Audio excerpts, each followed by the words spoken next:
Hello. Yeah, good evening, dear participants. Good evening, Professor Mrityunjay, sir. Hi, good evening, Yashwant. Yeah, good evening, sir. We are starting in 1 minute. I'm just waiting for the participant to get joined so we could start. Sure, no problem. Yeah, yeah, We can wait for a couple of minutes, yeah, no yeah, issues. yeah.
Okay, so we could start it now.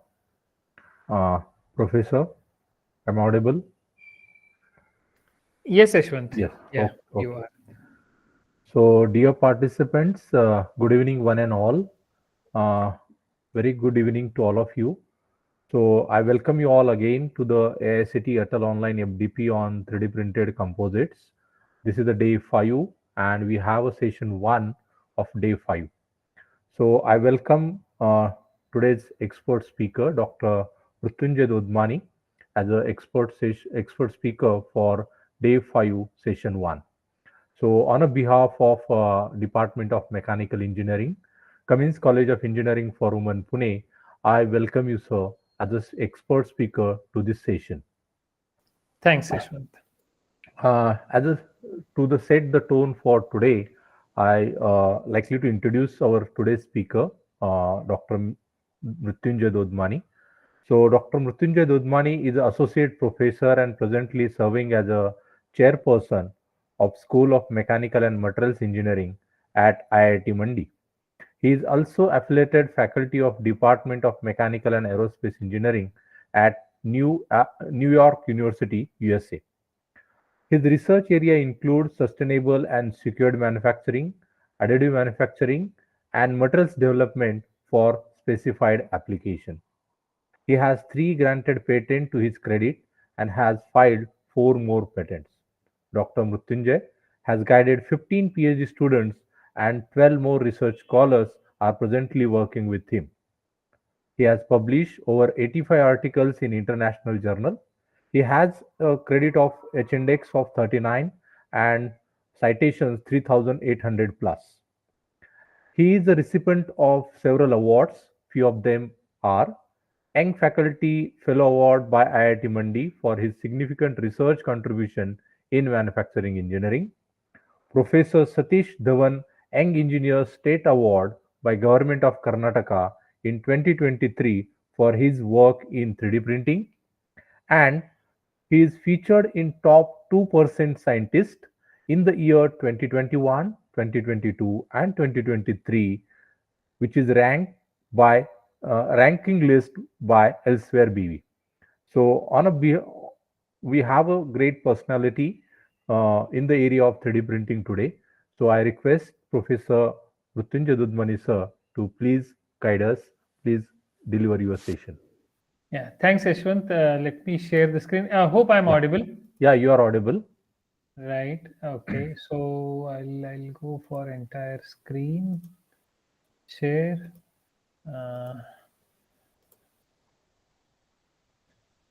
Okay, just a minute. Let me Yeah, just display duplicate slideshow. Right. Now, whether the slide is visible? yeah, it's visible. Okay. So, Yeah, shall I start then? yeah, yeah. Yes, Okay. sir. Right. Thanks, Ashwant, for hosting me in for this FDP.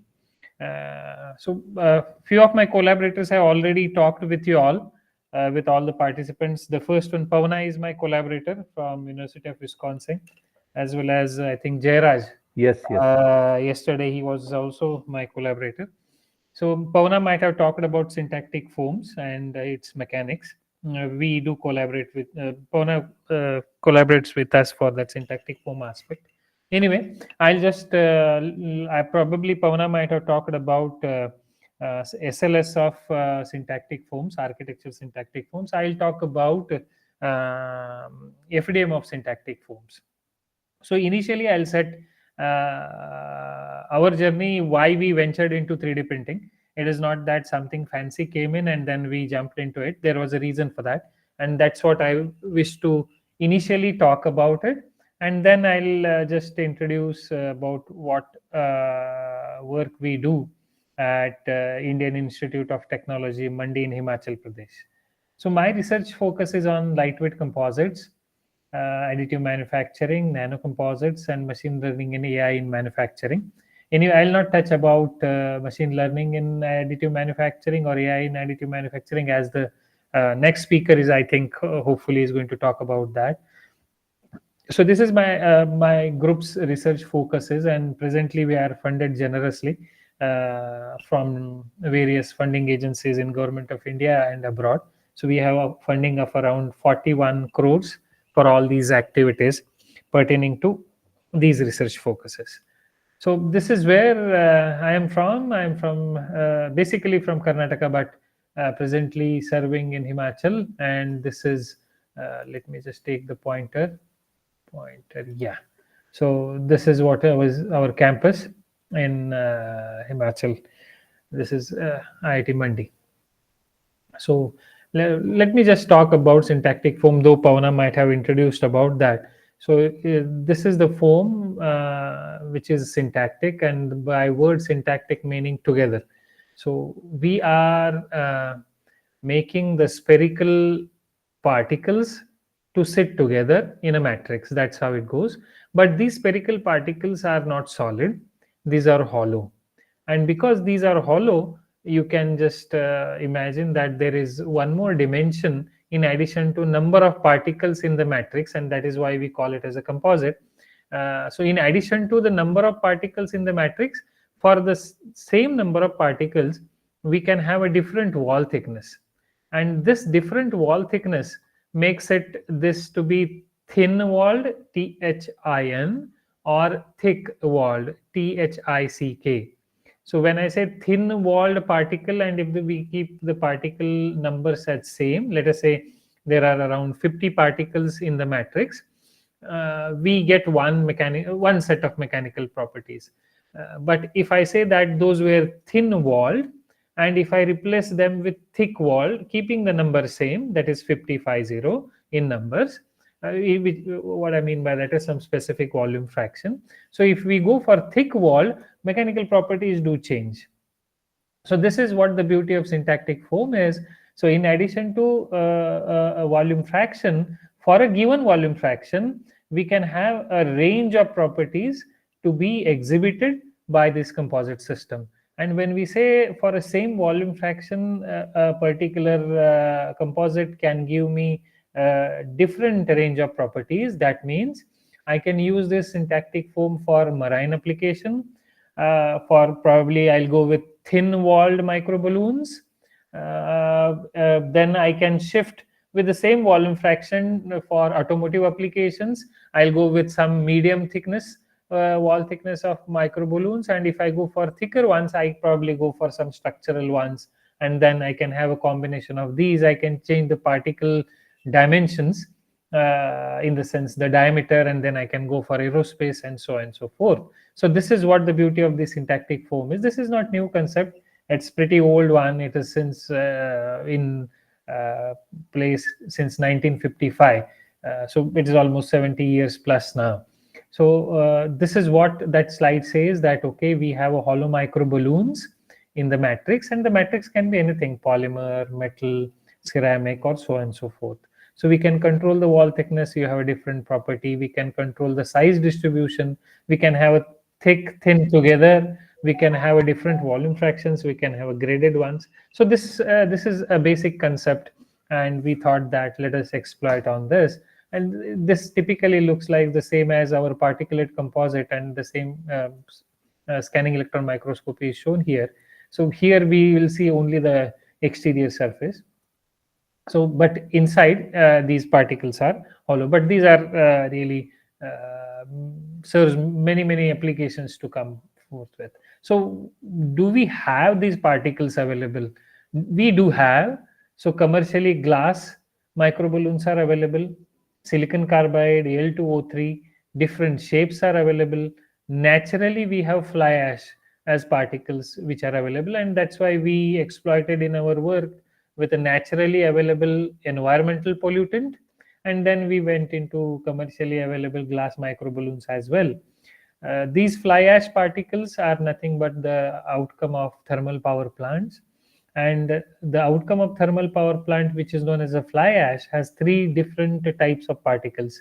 One solid, which we don't want; another hollow, and in hollow particles, I'm sorry, in hollow particles there are solid particles in, and then we have only hollow particles. So only hollow particles is what we are interested in, because that makes a syntactic foam to come in picture, and typically we go with a spherical one so that the resin spread is better, and you don't have the corners which acts as a stress concentrators, and that makes the composite to fail from these regions. So we prefer spherical ones. So in our work of like we utilize the natural ones as well as the commercial ones. Commercial ones you can find it from 3M, M for Mumbai, and then there is another company known as a Trelleborg.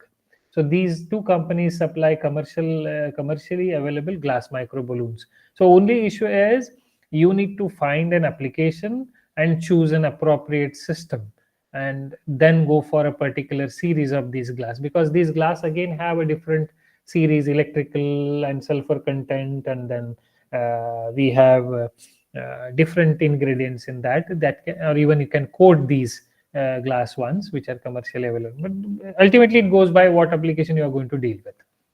So there are many applications. These are not new. We have a transport system, syntactic foams are being used, aviation, then thermoforming plugs, which are being used to deform the sheets.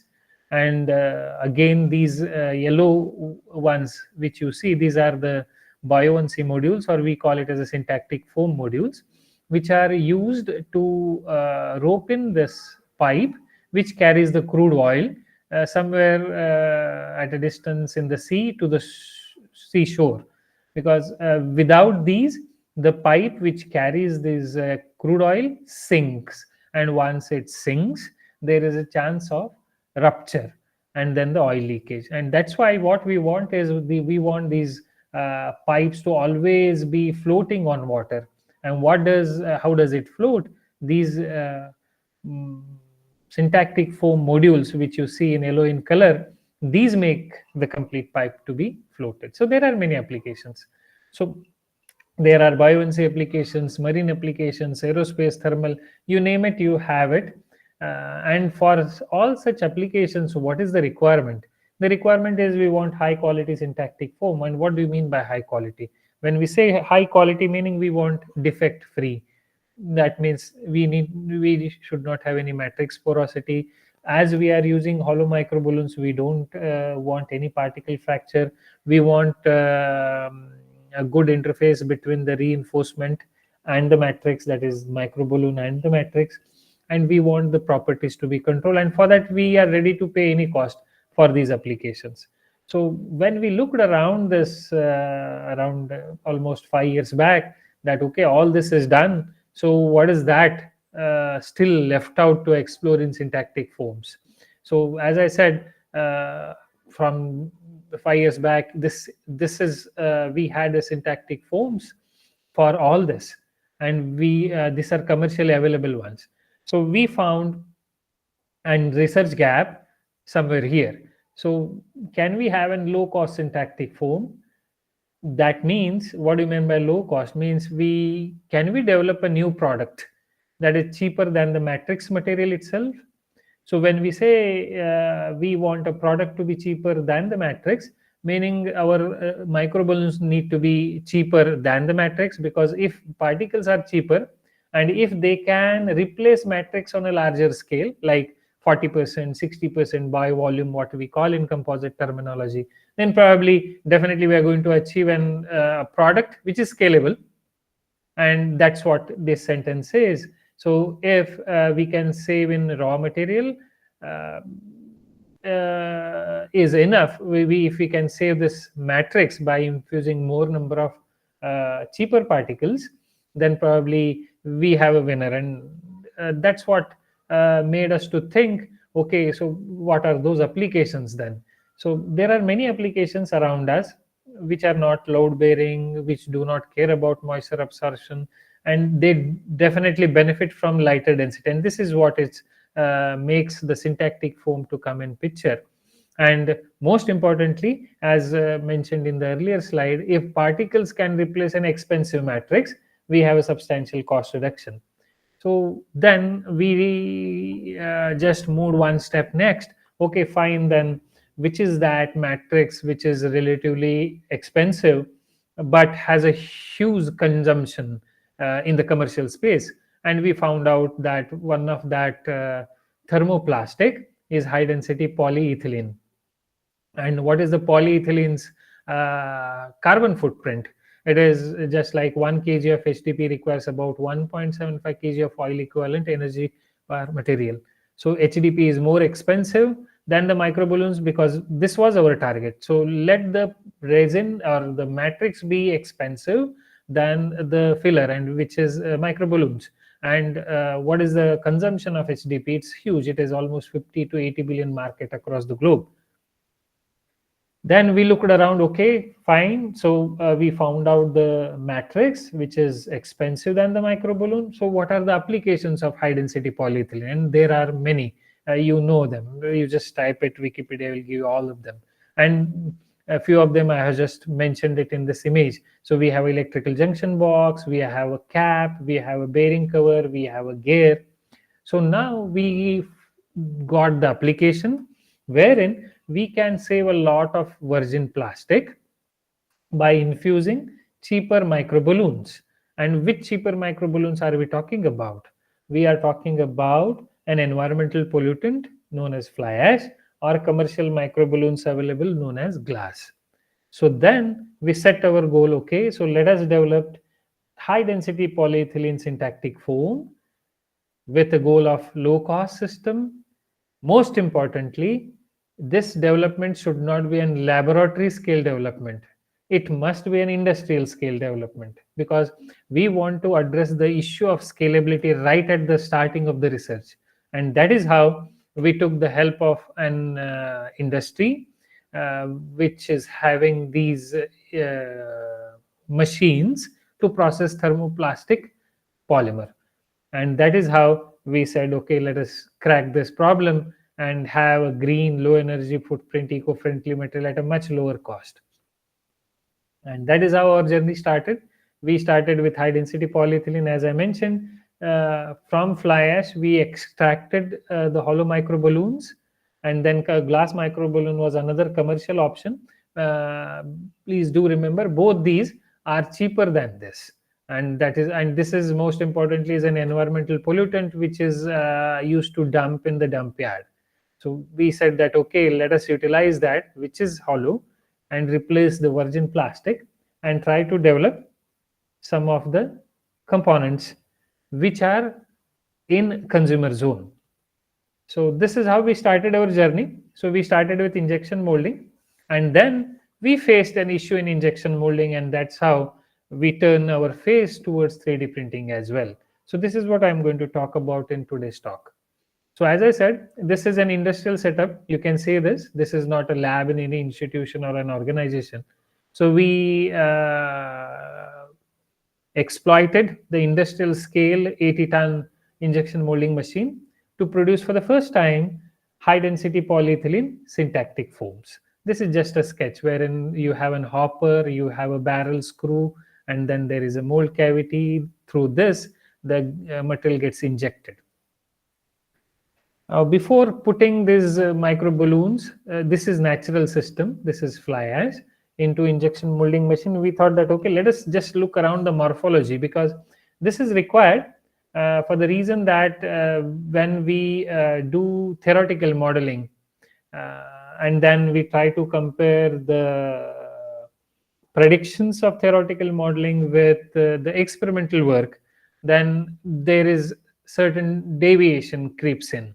So we should at the right time we must understand why that deviation comes in, and that is why we look around the morphology. This is fly ash particles. You can just see there are numerous surface defects, though these are hollow.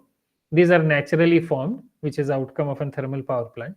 So there are numerous defects. Further, if I crush this, that is what I am showing it in the below two images. You can see the wall thickness is variable, and even in this wall, in this shell or a wall, you can see porosity also coming inside, or porosity is clearly visible. And these are the reasons why our numerical model or theoretical predictions never match the experimental results as far as the fly ash based composite systems are concerned. Then we did the surface treatment on these fly ash particles to just make sure that the bonding between a non-polar and a polar system rather increases well. There will be an interfacial strength. But once we do treatment, chemical treatment on the silent treatment, typically, the particles cling together with each other, and that is what the tail end says here. So there is numerous particles which are agglomerated just because we did the silent treatment. So what does this says is, if this is what you observe after treatment on the particles, because you had a motive of increasing an interfacial strength between particle and the matrix, then you must think about your manufacturing system, which should be capable enough to separate these particles without breaking them. So that's how our mathematical equation comes in picture. The crushing strength comes in picture, and then based on that we decide RPM, we decide torque in the system, and this torque comes in for your screw rotation, the clearance between the screw and the barrel. Everything comes in picture there. So these are not just the graphs. These tells us a lot, and where we should focus on based on these particular graphs. I'm just showing directly the outcome because we need to jump into 3D printing. So this is what present industry is doing. This is an electrical junction box you might have seen at many places. So this is based on 0% fly ash, that's 100% high density polyethylene. And now once we infuse 60% by volume of rather this one fly ash cyanospheres, this is how the color goes into. But what is the beauty of this? The beauty of this is you have saved 60% of high density polyethylene. Secondly, you made this lightweight. Thirdly, you made this more fire retardant now, because already you have pumped in the burnt fly ash here. So then we just looked around many components we injection molded. There are many out such here, and we shown that in one of our journal paper in materials and design, that around more than 5 million tons of plastic can be saved if we just use this environmental pollutant. But there was an issue with this number 3. This number 3 is an polymer gear, and you can easily comprehend that the geometry is complex. There is a thick to thin cross section changeovers in this geometry, and probably that is why you can see few of the white patches as against the complete gray color here. And what does that mean? That means that the gray colored particle couldn't go in these places, and that's why the white patches come in picture. So that means that resembles rather injection molding or rather injection molding of polymer gear made up of fly ash high density polyethylene system is a failure. So this is where we said, okay, so this is the failure what we observed in injection molding. So let us resolve this issue as well, wherein we can make all these white patches as gray. And why I'm saying gray? Because fly ash cyanospheres are gray in color. So that is where we said, okay, just let us move on to make sure that everything is gray, everywhere the flash particles will be present. And then we said that, okay, there can be a possibility of addressing in 3D printing. And as you all know, already many speakers have talked about, there are around 3 plus 3 and 1, 7 as per ASTM. Right now, there are 7 categories.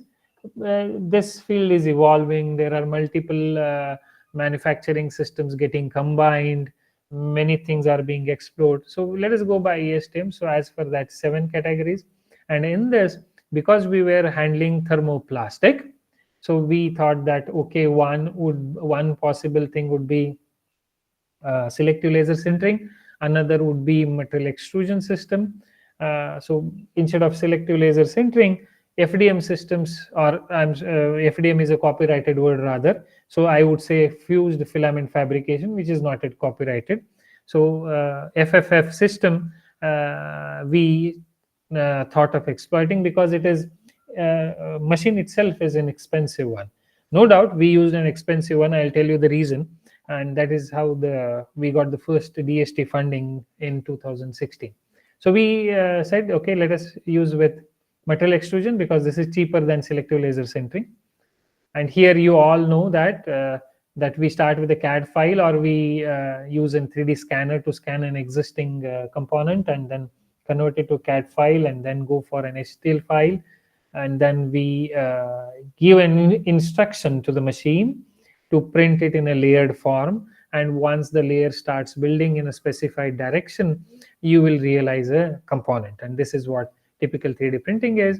So we utilized fused filament fabrication based system, wherein the filament was manufactured on our own, and that is which was commercially not available. High density polyethylene printing was also not available by that sense. So we extruded the high density polyethylene filament, we fed, and then we created some structures. So this is what our journey started. So here is a 3D printer. This is my first project into 2016, funded by DST. So this is build volume of 500 cubic millimeters, printing temperature range of up to 450 degrees C. It is a completely open source system. So here we use this. This costed 20 lakhs 20 because of customized thing which I wanted to utilize, including the fillers like all the nano fillers, fly ash, metal powders also we have used on this. So because of that, the costing went up.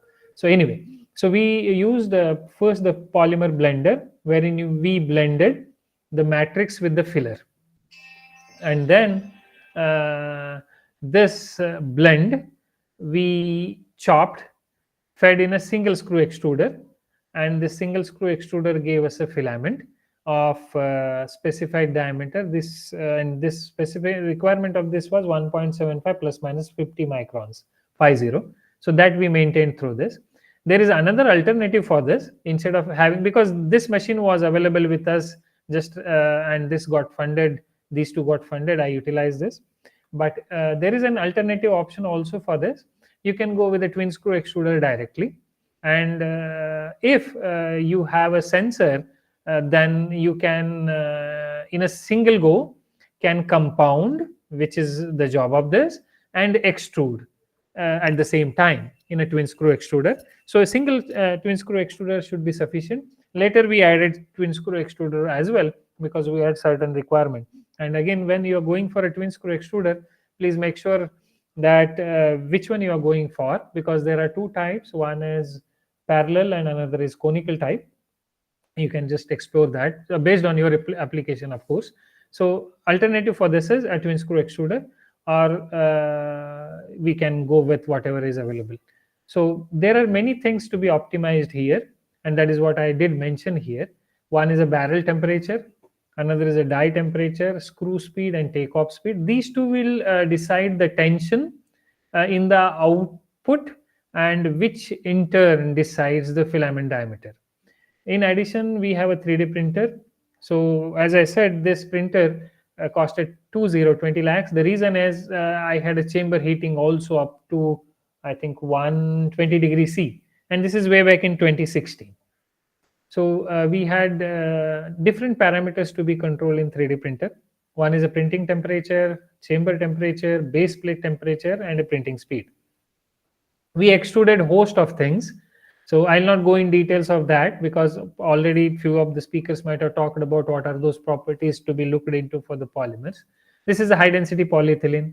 This is high density polyethylene with fly ash cyanospheres. This is the elastomer, which we also extruded and printed. So the first extrusion is a failure, and that is what I have mentioned it. I have shown it to you here. So this is how the filament came out, which is the first cycle of this extrusion, wherein you can see non-uniform distribution of fly ash particles, the folding of these polymers, and then more importantly, you cannot see the circular cross section. It is something like a oval one. This is a micro CT scan. So we need to optimize the parameters like barrel temperature, screw speed, takeoff speed, and especially the barrel temperature, about the temperature fluctuations and temperature settings. So whenever we deal with these thermoplastics, we typically talk about the melt TG, then melting point, and then the degradation point. So these three you must have it with you whenever you deal with these thermoplastics as such. We don't want to touch the degradation temperature, and then there is something known as what is that time you make the polymer to spend inside the barrel. So that also need to be looked into, because that is dependent on, again, the crystallinity and so on and so forth. So anyway, I presume that you know all those things. So next, what we did, okay, we extruded by tuning up the extrusion parameters. We found we got 1.75 millimeter diameter filament with plus minus 50 microns as the standard deviation in the filament, and this is what that good filament, I would say. But you would not definitely agree with me. The reason is you are also able to see these pockets. What are these pockets for? These pockets are air entrapment. And where does the air entrap? Because once you melt this and extrude, there are flue gases. What machine we used, which is a single screw extruder system, it did not have had the venting. And because it was a non-vented type extruder, we did observe these pockets. But fortunately, we could able to convince all our reviewers whenever we were publishing papers that as these pockets are uniformly distributed, rather these pockets further reduce the density of the filament. So if the density of the filament because of the syntactic foam is, let us say, 1, because of these pockets it is now 0.8. So still whatever is not solely being achieved by infusing the micro balloons, we are additionally achieving these by these pockets. So anyway, so this is how you can convince, but we need to quantify it, we need to report it and justify it suitably. Further, what we did, okay, so this is one time extruded, so we thought that let us check the reusability of this. So one time extruded, we chopped it again using a pelletizer, we extruded twice, one more time, and that is what this says. So this is HDP with 40 by volume of cyanospheres, 2 time extruded. So this is 2 time extruded. Then again the extruded filament, we chopped it, again we extruded 3 times. And I'll tell you the reason, he will show you the subsequent slides. So we have 1 time extruded, 2 time extruded, and the 3 time extruded. We checked the density difference was not much. though density was slightly increased, and definitely by obvious reasons, because once you chop it again, extrude it again, there might be some microballoons which may fracture and fail. But that rise in density was not much. Then we took micro CT across all the 3 planes to just look around how it does. This is a failed sample, or rather this was not a good sample. So I'm just showing how the bad samples looks alike. So here you can see a big void, and these voids you know well now. This is because of air entrapment, because the extruder what we had used is a non-vented type. Then we did micro CT, and also we reported that while reading the micro CT, we should be extra careful. What I mean by this is, already we know that this is the wall of cynosphere, fly ash cynosphere, which is porous. Now, when we take a micro CT of this, and this is the first slice, second slice, third slice, and the fourth slice. If you look around this micro balloon, it is the same place, but I'm just taking slices.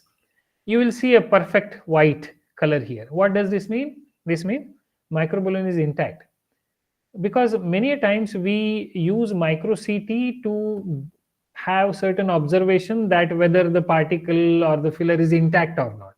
And I'm just telling you how we should be careful when looking around the micro CT. So this is perfectly seems to be a intact micro balloon.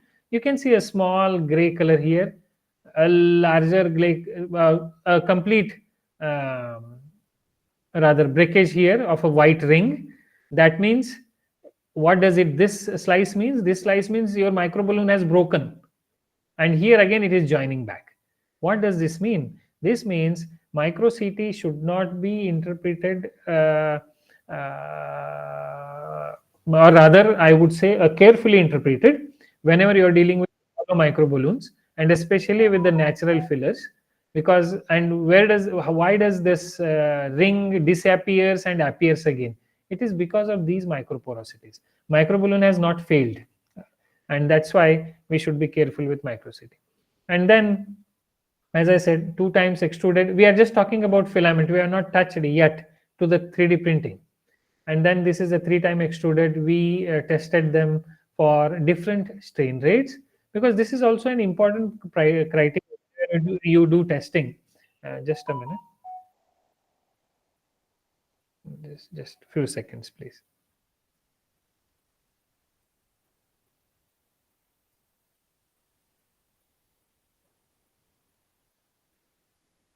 Sorry. Yeah. So along with our regular tensile test, we do tensile test for different strain rates also. Now, what is the reason for this? This gives an additional insight. You can just see if the strain rate changes, how the behavior changes, how the yield strain changes, how the straining changes. And what do you mean by this different strain rates? It is just like you are standing, you are wearing a footwear. The sole, S-O-L-E, S for south, sole of the footwear is under compression when you're standing. Now you start walking. What happens? Sole is still under compression, but the rate of loading in compression had changed. Now let us say after walking for a few minutes, you started jogging. Again, the rate of loading in compression had changed. You start running. Rate of loading in compression has changed from the initial condition. So what does this mean is, if you develop any material system and you test it for different strain rates, it also additionally tells us that what might be a possible application for that material where it can be used, whether it can be a jogging, because you know all the footwears, right? There are doctor shoes, there are walking shoes, there are jogging shoes, there are running shoes. What does this mean? This means nothing but these different strain rate levels that particular material has been developed. So this is what I wanted to additionally tell you, because whenever you do humongous efforts to develop a material system, do also look around testing for a different strain rates. Now we wanted to confirm before going for 3D printing whether it is making any sense to put efforts in 3D printing. And that is why what we did is we tested, these are the red one and the cross one. These are the results for the filament. I repeat, filament, nothing but a wire. So this is a syntactic foam wire, this is a syntactic foam wire, and what is this? This is an injection molded syntactic foam dog bone shaped sample. So before venturing into 3D printing, we compared filament with a dog bone shaped sample which is injection molded. And as you can see from this, even the 3-time this is the 3-time extruded one is performing much better. I'm just talking about a filament as compared to a dog bone sample is performing comparably better than the solid injection molded sample. So here is what we took a decision. Okay, it makes a sense to put in our efforts in going for 3D printing. So as I said, high density polyethylene printing, a new material system, old material system, but we are trying with a new manufacturing system. So these are bound to happen. Probably few of the earlier speakers might have talked about an warpage. So this is an high density polyethylene. This was the high density polyethylene plate, and this was what the sample we wanted to print. And at the mid, you can just imagine how did it warp, not only the sample but with the base plate as well. So now this is but obvious, and there are different mitigation strategies for this. One, you control your manufacturing system. You look deeper into manufacturing system. You look deeper into heat transfer mechanism and address it. Second, as we all know that high density polyethylene is a linear chain system, you branch it. Now to branch it out, which will reduce the warpage, you need to use additional fillers, additives, chemicals. Rather, my group's focus was, if we go for a second option, that is okay, let us use an additional chemicals or fillers to modify the base polymer or make it branched polymer, can we address an scalability issue? Because we are talking about a mass production system in due course of time. So can this additional processing, additional cost of all these chemicals, can it suffice? So that's why we didn't explore that, though it is one of the option. So what we did, we said that, okay, let us just look around the heat transfer analysis and look around modifying looking around the tuning the parameters of 3D printer itself. And we did achieve it. You can just see this complete dog bone sample, absolutely no warpage. We did not even stop at this. I'll show you a few more slides further. Let me just check the time. Yeah, okay. So here we didn't go for branching out. We tuned up, or we looked into different parameters of machine, and we modified the parameters of the machine, not the machine. And we could able to achieve a perfectly flat high density polyethylene sample. You can see here, this is with fly ash. And then we also looked around, the failure pattern of the high density polyethylene. This is polymer injection molding. So this is injection molded dog bone sample. This is compression molded dog bone sample. This is 3D printed dog bone sample. So what has been changed? A manufacturing method. Here it is injection molding, here it is compression molding, and here is 3D printing. What is the material? It is the same grade high density polyethylene here, here, and here. What are the processing parameters? Everywhere it is the same. If I say we have set 160 degree in injection molding, 160 degree in compression molding, 160 degree in 3D printing. So we isolated all the processing parameters, but we kept the material same, and we wanted to just look around how the material fails. So again, this slide tells you that based on the application, you choose an appropriate manufacturing system. Same high density polyethylene behaves or fractures in a ductile mode. Even it forms a new surface, fabrils here, new surfaces are being formed. You can just imagine what might be the amount of straining here. What happens here? Absolutely no strain. It is a perfect knife fracture. What happens here? It's a combination of both. So here you can just imagine First it next, then comes in, and then finally these rasters which we deposit one over the another, they start separating. And that's why 3D printed high density polyethylene has given multi-fold of tensile strength and modulus compared to these two. Okay, those values I will not discuss anyway. Those are available in open literature. So this is how the high density polyethylene looks like. This is how the glass microballoon looks like. I'll just go a little fast now.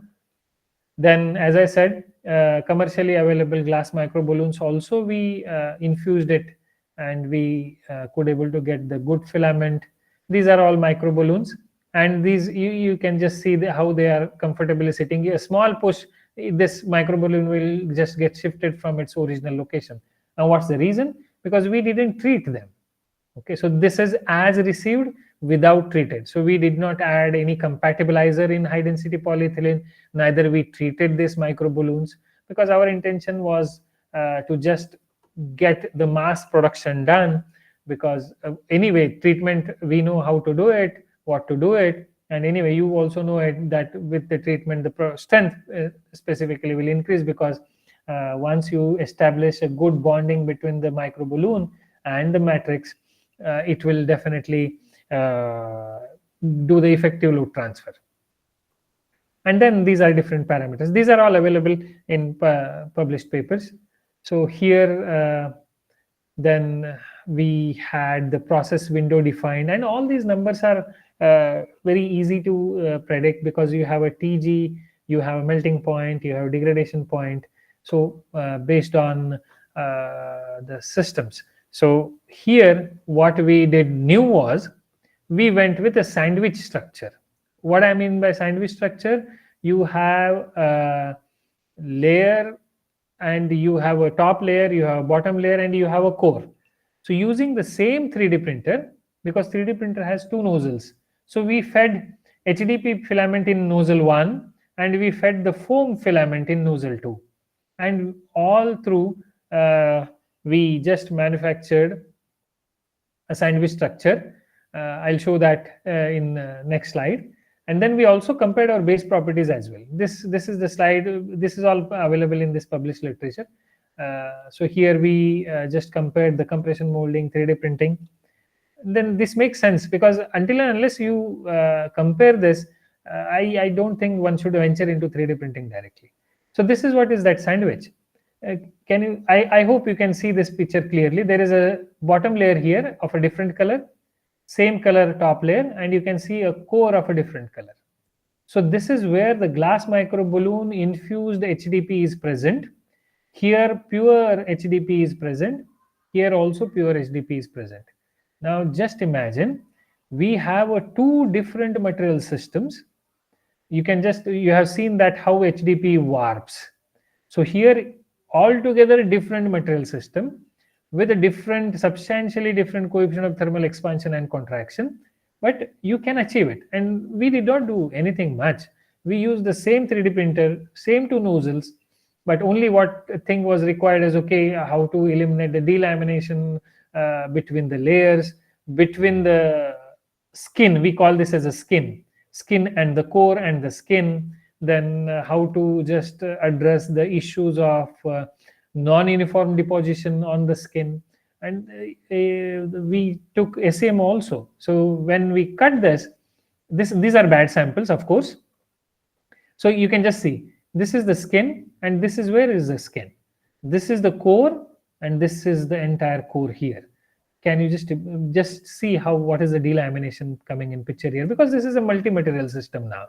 So no doubt, we didn't again do any modification, because as I said, we did not want to use any additional chemicals, put additional cost, additional time.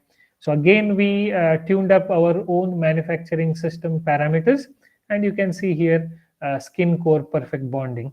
Even I should have a few more SCMs by that sense. So again, there are different parameters, printing parameter, nozzle temperature we changed to get the HDP warp free. You can just see how the warpage comes in. It is 30 millimeters. So here what happened was, we printed the bottom skin, we printed the core, we printed the top skin. Everything went well. Machine got shut off, and then while cooling, without any delamination between any of the layers, the complete sandwich has warped, and that is up to 30 millimeters. Then we reduce to 10 millimeters and perfectly zero. And then again, this is only between we played around by printing temperature, chamber temperature, bed temperature, and that's all. And the flow rate of these foam and the HDP which is coming out of the same nozzles. These are the HDP samples, these are the sandwich samples. A few more defects which came in picture, with offset, without offset, and then all these parameters you can definitely address it as and when you start exploring. This is the bad sample. So this is a scanning electron microscopy. So we were talking about skin, core, and skin, right? So this is skin, how it looks in scanning electron microscopy. This is a bad sample. Then the core comes, the core, and the skin. You can just see what is the gap, and this is what you see. You saw the delamination. And once you just tune up your parameters, what do you see? You have a skin, you have a core which is seamlessly bonded and diffused. This is the center of a core. This is bottom skin, core, top skin. Again, you see a perfect bonding. So nothing much, nothing new, but you can definitely tune up your parameters if you look around the heat transfer analysis. So this is on the sideways. What I mean by sideways is we took the SCM here at this and at this point, and this is how the skin and core is been seen. Then with this experience, then we said, okay, let us make a problem little more complex. So we went with graded sandwich structure. So what we had here is sandwich structure with skin, foam, and a skin. Then we said, okay, let us explore with, instead of foam, let us go with carbon nanofibers, and let us go with a graded structure. And this is, we call it as a stepwise gradation. So with the same two nozzles, we went ahead with 0.5 carbon nanofibers in HDP, 1 weight percent and 3 weight percent. We deposited one over the other at the same time. And this is what you see, a scanning electron microscopy on the edge, which says, okay, it's a perfect line, perfect bonding. Little more details. These are all carbon nanofibers and so on. So we started exploring, and this is what we contributed to the existing literature. So this gap is what we wanted to fill, a little bit lower density with higher strength, and that is what we did it. Okay. Then again, with this graded nanocomposite system, with the same machine, with the same two nozzles. And why we go for a graded one? Because in a graded one, you have a variable stiffness from one end to the another end. Why do you need variable stiffness? Once the crack starts propagating, if you can give a resistance to the crack variably, that's what variable stiffness I mean, then the crack gets arrested at much earlier and it doesn't touch down to the other end. If it touches to the other end, then there is the sample will be into pieces if it's brittle. And we exploited other things also. EM for acoustics. I think Jairaj might have talked about this, applied acoustics papers, and how we utilize 3D printing for acoustics also. Then for orthopedics, we used high density polyethylene with bioactive glass, and this got published, I think, 3 years back in CST. So it's the same. Then we printed jaws and kneecaps. We shown some applications out there. And these are some high performance polymer composites. I'll still say lightweight compared to metal. These are for shock studies. We got some funding from DRDO for this. So this is carbon fiber system. So with this, I think I should stop and leave the audience for if there are any questions. Yeah. Thank you. Thank you, Professor. There is a raised hand. Rohit Kumar Sahu, please ask your question. Shall I stop sharing, Dr. Ashwin? Yeah, that's fine. Yeah, just a minute. Yeah. Okay, so that I can stop sharing. Rohit Kumar Sahu, please ask your question. Okay. Anish Dev, you can unmute and ask your question. Good evening, sir. Am I audible? Yes, you are. Sir, actually, my question is what is the melting temperature during the extrusion? So, if you are making a filament from, say, carbon nanofiber with PLA or HDP, so what is the melting temperature at the extruder? So, see, typically once we make this compound, we go for TG, DSA, and all TG analysis and so on and so forth. Now, let us say it gives some value X. If I understand your question correctly, probably you want to ask what is that temperature you are setting for an extruder when you have certain value of melting point with you. Am I right? Correct, sir. Actually, my question is related with we have a 3D printer here, but it is a very small scale level 3D printer, very basic level 3D printer. And I was talking with the filament manufacturer. If I'm currently I'm working with PLA and cellulose. Now, if I make a filament, whether it will the manufacturer, they were discouraging me that if you make a filament with PLA and cellulose, your melting temperature will increase and you may not melt with your existing extruder. Our extruder may increase up to 240 to 250 degrees Celsius. For PLA, it is fine, but sir, for say I am making a composite, so the resultant temperature may change. So that was basically my question: how much it may change, to what extent? Not Say, much. Not much. Not much. okay, See, we have manufactured a composite of one of the highest TG polymer which is available. okay, So not the highest, second highest rather. So so when we have a base material, and when we let us, you can have any filler for that matter, CNF, CNT, FWT, CNT, so on and so forth. The rise in melting temperature is not more than 10 degrees. okay, from the parent material. Yes. Correct. Thank you, sir. Because this question I was looking for, and thank you, sir. No. See, I'll tell you one thing. Uh, So, who was discouraging you? the In the sense, actually the don't tell manufacturer, the name.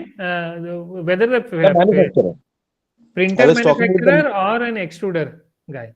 No, filament manufacturer. No, actually, they are the supplier of this 3D printing, 3D printer.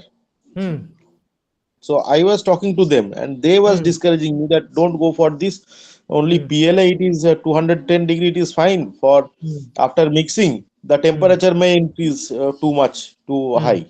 Yeah, because see, the sales guy doesn't know the technicalities, so he will Correct, definitely sir. discourage you. Number one, I would suggest you one more thing. I see what I do is Yes. once before machine comes in for installation in my lab, I have all my compositions ready. Okay, and typically I go with 3 years warranty for a machine, and in these 3 years I will exploit all the materials which I had planned for next 5 years, minimum 5 years of term. The reason being, anyway 3 years warranty is there, so if anything happens to the machine, he should be able to address it. So even during the installation of a machine, before that, if you have your plan ready, before signing his bill, make sure that all those things gets printed on that machine and then sign his bill. Correct, sir. That would rather give you a lot of advantage of progressing your research at a multifold. And don't see, as I said, these are sales guys, they don't know the technicalities. So probably you know the technicality better, and you know what is that temperature it can go up to, and you have a TG value and all this DSE TGA results. So probably with that, definitely you should exploit the machine, but just make sure that you exploit the machine well within the warranty so that you can call them. Yes, sir. Yeah. Sir, one more question. If I send you your email, will you please share your email Yeah. for any research help? Can I send 100%. you a mail? 100%. See, Okay. I'll tell you, your good name is Anish, right? Yes, sir. Okay. So when you send a mail, if you don't receive a response, please haunt us. See, the reason is we might be busy with our research work and meetings, and then travel. Lot of travel is also there. So that's why sometimes the mail gets missed. If I miss a day, because I'm administrator also nowadays, so if I miss one day, there are 50 mails in my mailbox. So after 1 day or 2 day, again send me a message. I should be able to respond for sure. Sure, sir. Thank you, sir. Sure, sure. Thank you, Professor. Rohit Kumar Sahu, please unmute and ask your question.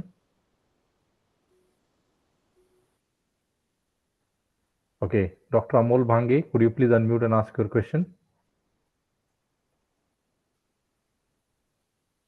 Hello. Yeah, Yes. Yes, Yeah, Dr. sir, Amol. I have one question regarding the filament which is Hmm. used for the 3D printing. Hmm. How you make this filament with that ash fibers? With the Ash. Yeah, we make this ash with the ash. Flash. Okay. Yeah, ash flash. Sorry. Okay. So you want to know what is that process we followed of Yeah. manufacturing the filament out of fly ash? Yes. Okay. So we didn't do anything. So rather, what we did was we took the fly ash particles, we just weighed it for a specified weight of HDPE, and then just put that fly ash powder into this bucket wherein we had an HDPE granules, and directly loaded onto the hopper of an extruder.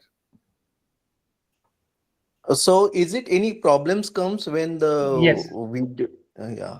Very good. Yeah. So Yeah. the problem we faced with the glass micro balloon, because glass micro balloons are so fine, those are around 45 to 50 microns.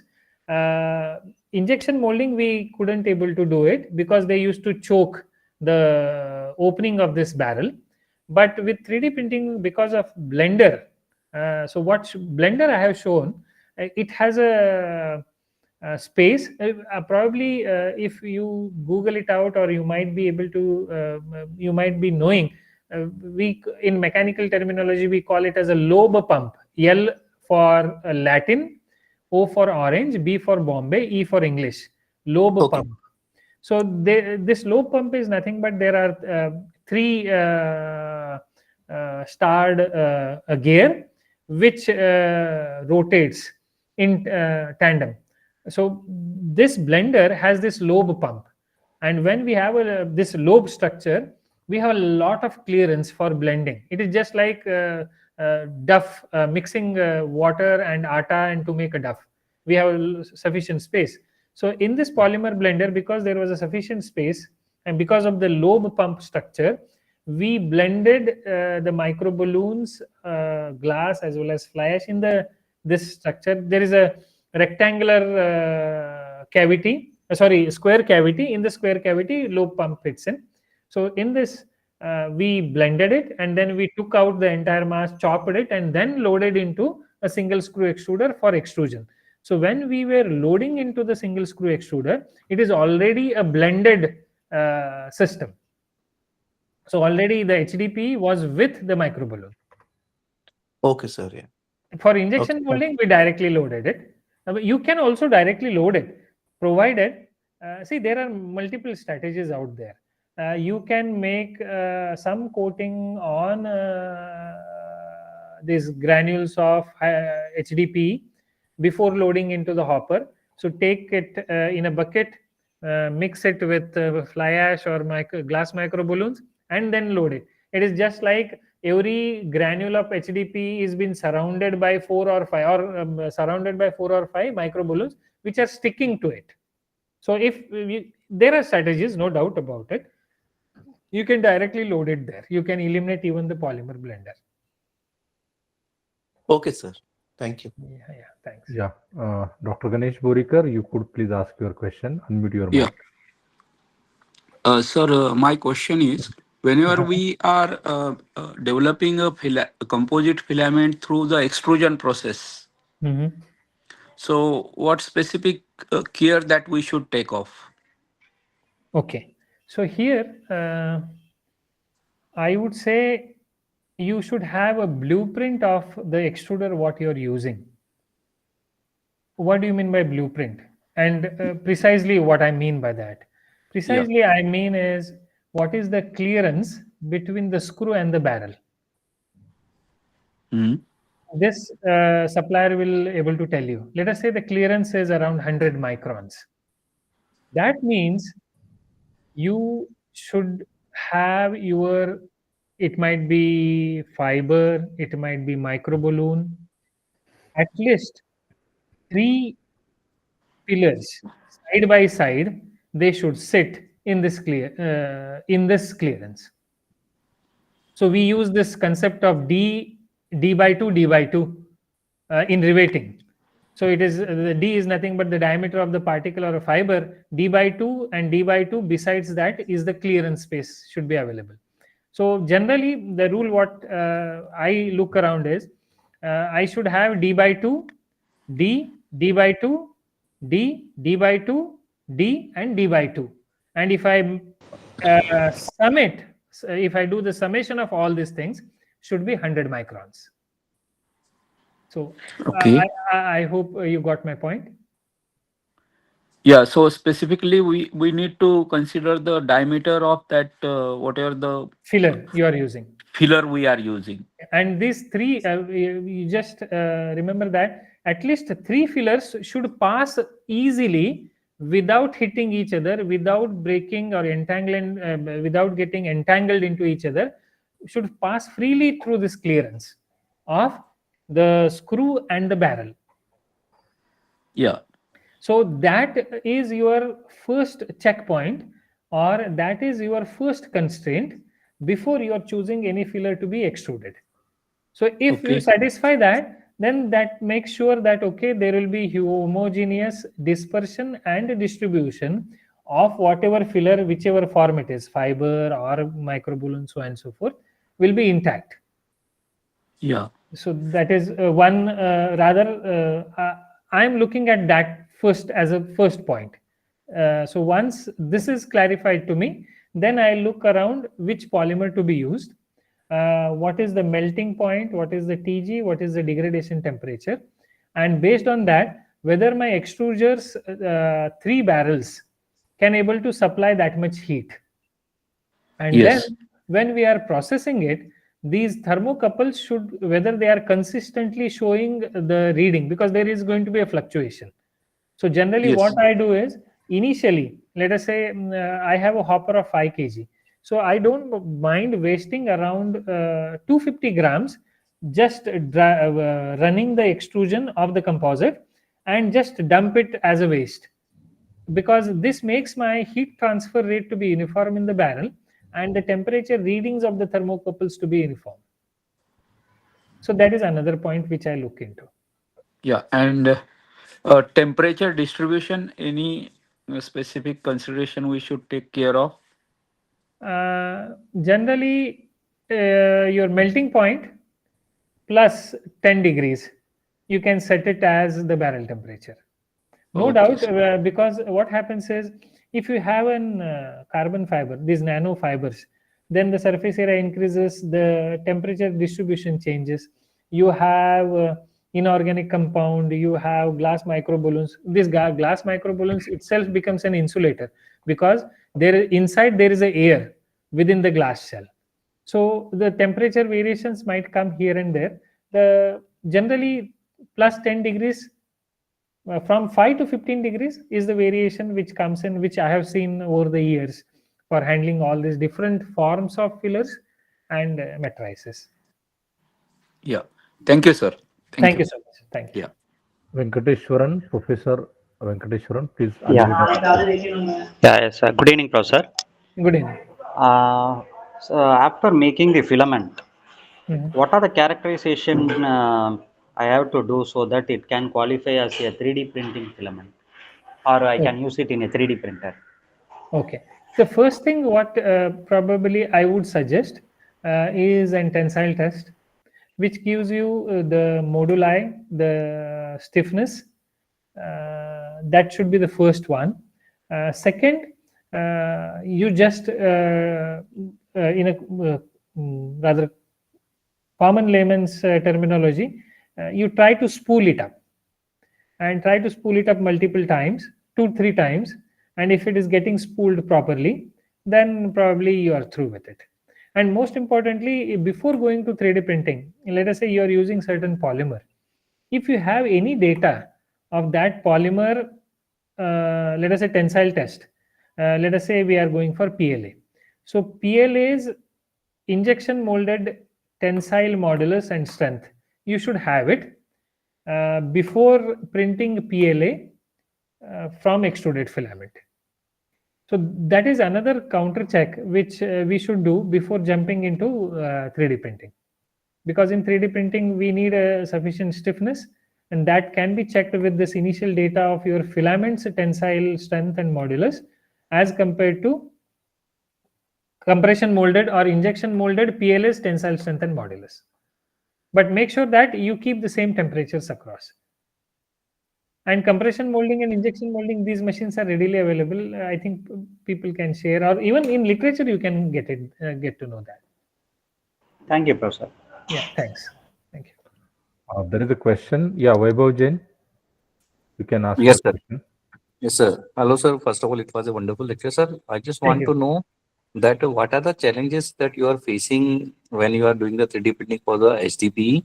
Mhm. And is there any kind of viscosity related issue? And can we use for this low density polyethylene like for also like that? Yeah, okay. So about HDPE, the challenge was warpage. That was one.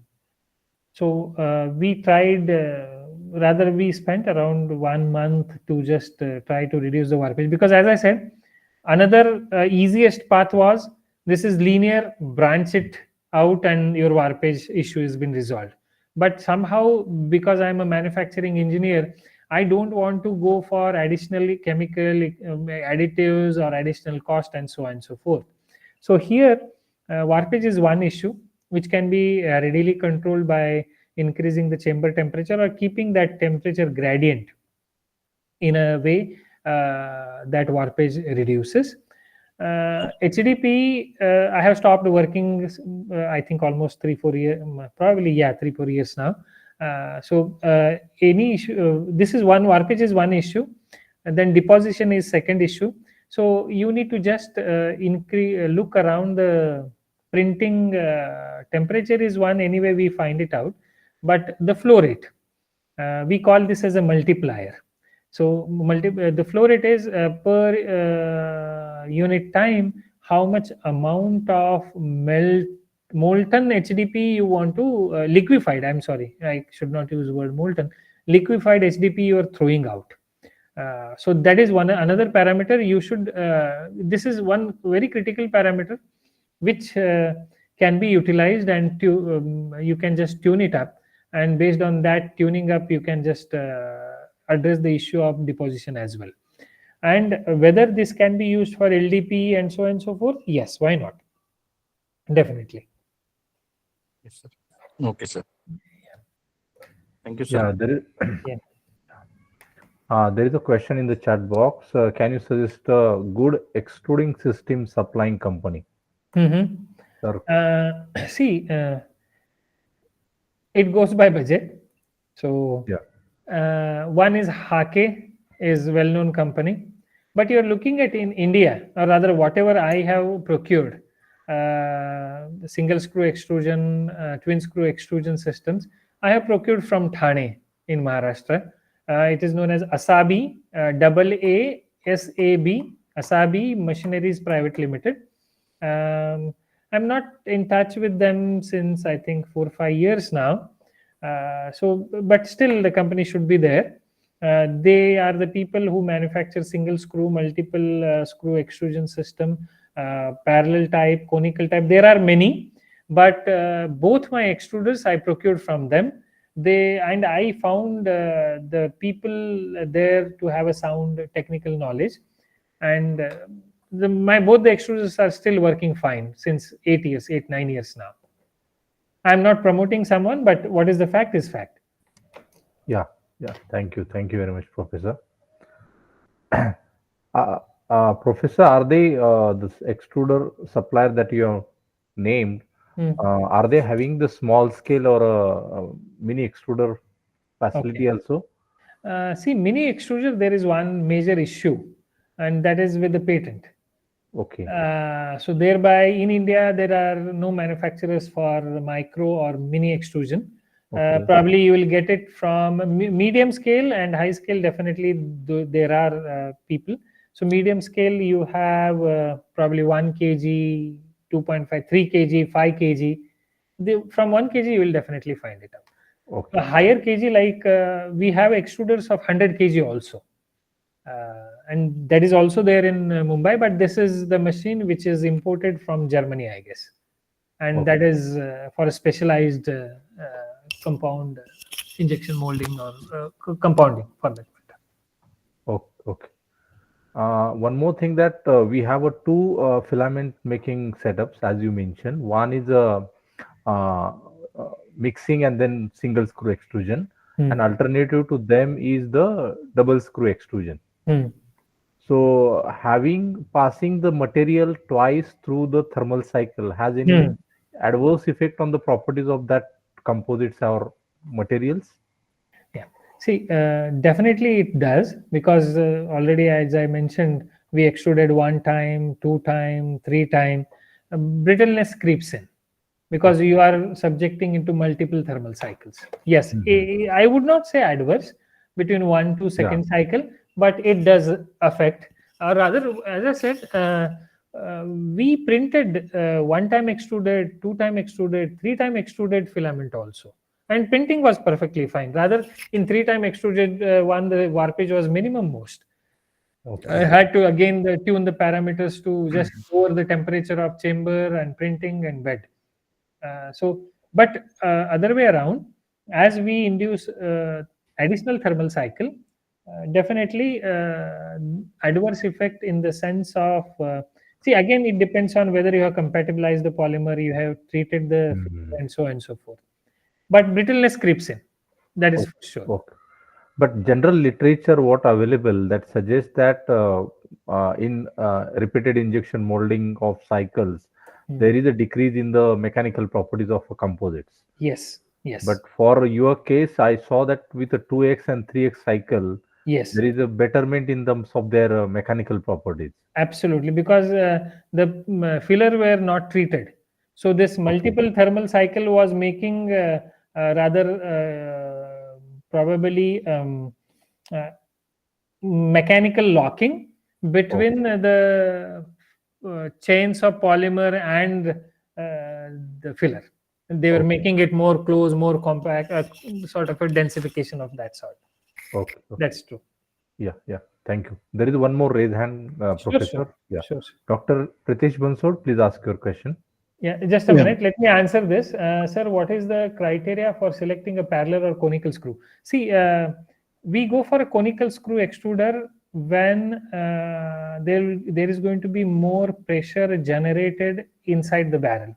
And this happens when you want to use metal powder to be infused in the polymer.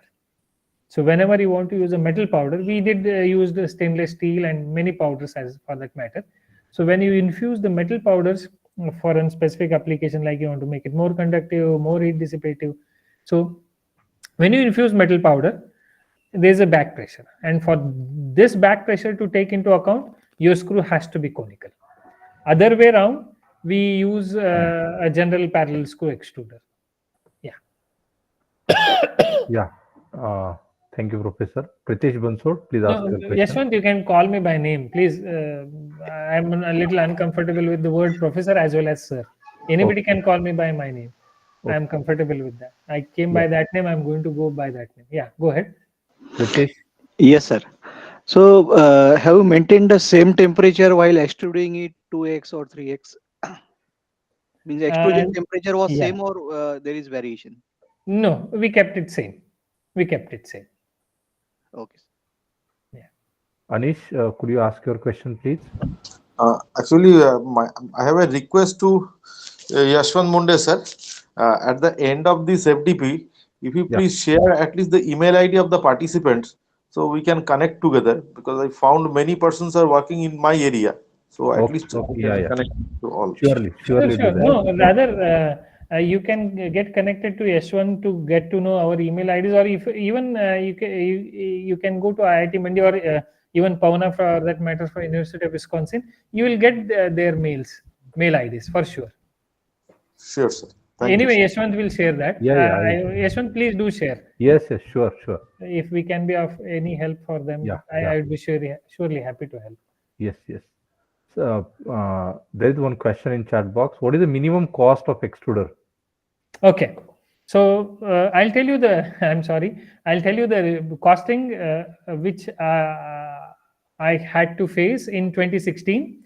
So single screw extruder, I had to pay 6,72,800 rupees. 6,72,800. Yes, my memory, if it still goes well. Then the twin screw extruder parallel type, it was 18 lakhs 25,582 rupees. And this is the single screw extruder price which I mentioned was of 2016. Twin screw extruder price what I mentioned was of 2018. So by looking at this, you can say rise in material cost and so on and so forth, I am guessing that the single screw extruder should come somewhere around 11 lakhs, and twin screw extruder should go up to 25 lakhs. Okay, yeah. And other way around, I think there are many government establishments are including many institutions. Single screw, twin screw should be available. You should be able to use it. But if you get money, surely you should have one. Yes. Okay, just a minute. So what was the purpose of doing Sealant treatment? Sealant treatment. Okay. So sealant treatment induces an OH group, which binds high density polyethylene with the microballoon. So we give a coating on a microballoon so that the interfacial bonding between the filler and the matrix increases. So I hope I answered that query. Yes. Okay. Sir, Thank you. when we are using the glass micro balloons, Mhm. is it brittle, or while getting mixed, is their brittleness affects any other thing? No, if I Are they understood your brittle, question, basically? yeah, they are brittle. It's a glass. Yes. It's a glass. So, if I understand correctly, do you want to say that by using glass, are we damaging the machine? No, The I mean to answer say, is no. yeah. Yeah, answer is no, and it's a glass. Thing means if some pressure, because of the pressure or any other reason, is there any chance of getting damaged, or because of that the degradation in properties is there, like that? 100%. 100%. So see,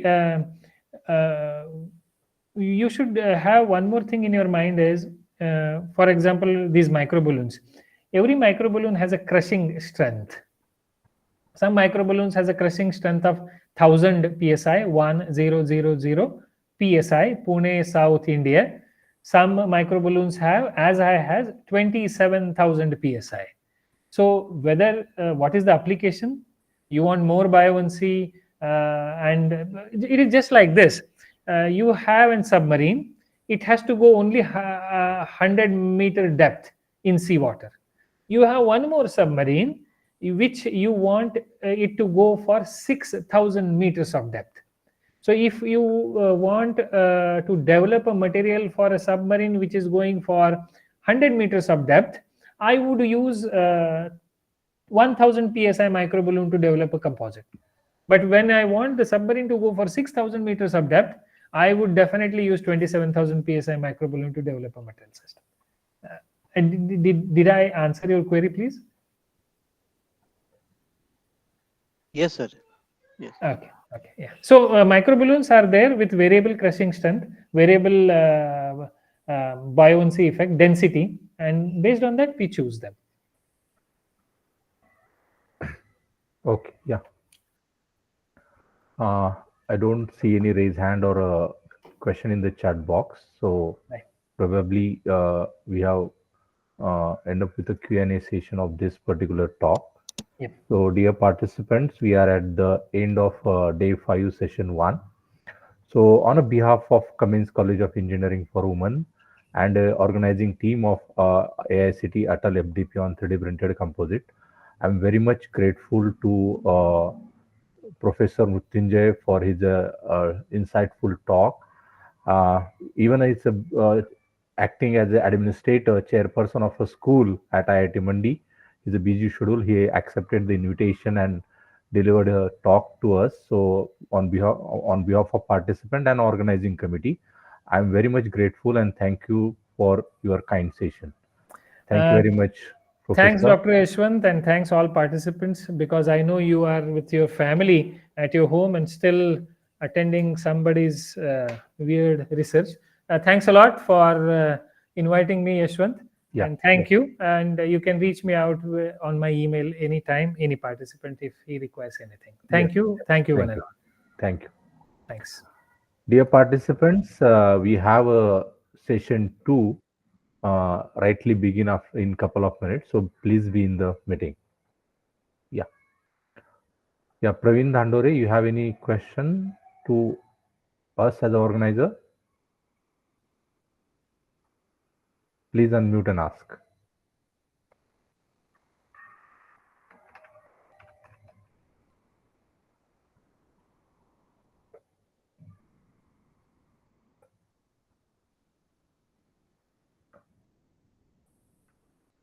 Sir, are you providing the PPTs of all the sessions? Most of the resources has not been provided, share the PPTs, but recording likely to be provided. Okay, recording will be there. Recording will be provided. Okay, sir. Thank you. Yeah, okay.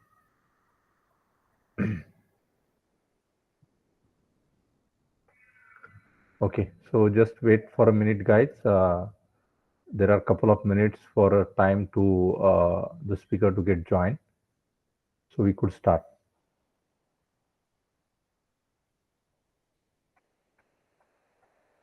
Hello, Munde sir. I have already joined. Okay, yeah. Professor Prashant Anera. Yeah, welcome you, sir. Dear participant, we are having experts today now for the day 5 session 2. So we start with a day 5 session 2 now. So on a behalf of Cummins College of Engineering for Women and the organizing team of AICTE-ATAL FDP 3D printed composites, I warm welcome you, Professor Prashant Anera. So on a behalf of all, I welcome you to the FDP. So I request Professor Avinash Shinde sir, so please kindly introduce our today's guest, and then we could proceed with the presentation. Thank you, sir. Yeah. It's my immense pleasure to introduce our session, day 5, session 2 speaker, Mr. Prashant Anirao. Professor Prashant Anirao is an assistant professor in the Department of Mechanical Engineering at Vishwakarma Institute of Technology, Pune. He earned his MTech degree from IIT Bombay in 2009, specializing in manufacturing engineering. Currently, he is pursuing his PhD in Savitribai Phule Pune University. His research encompasses additive manufacturing of biocomposites and application of artificial intelligence and machine learning in 3D printing. He has published more than 17 research articles in peer-reviewed journals, 2 book chapters, and many conference articles in different conferences. He has a strong track record of the publications and the granted patents. Almost 8 patents are granted to Professor Anirao. He has extensive experience collaborating with a range of prominent industries, including Atlas Copco, Dassault Systems, Fluid Control, Valmet, and more.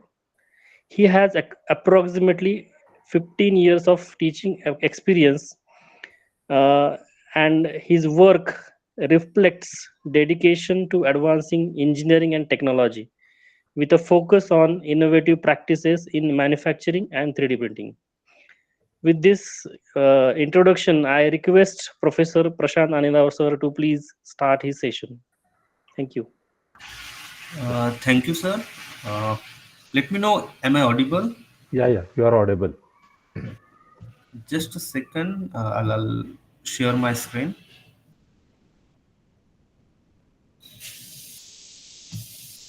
I hope the screen is visible. Yes, screen is visible. Okay, so good evening all.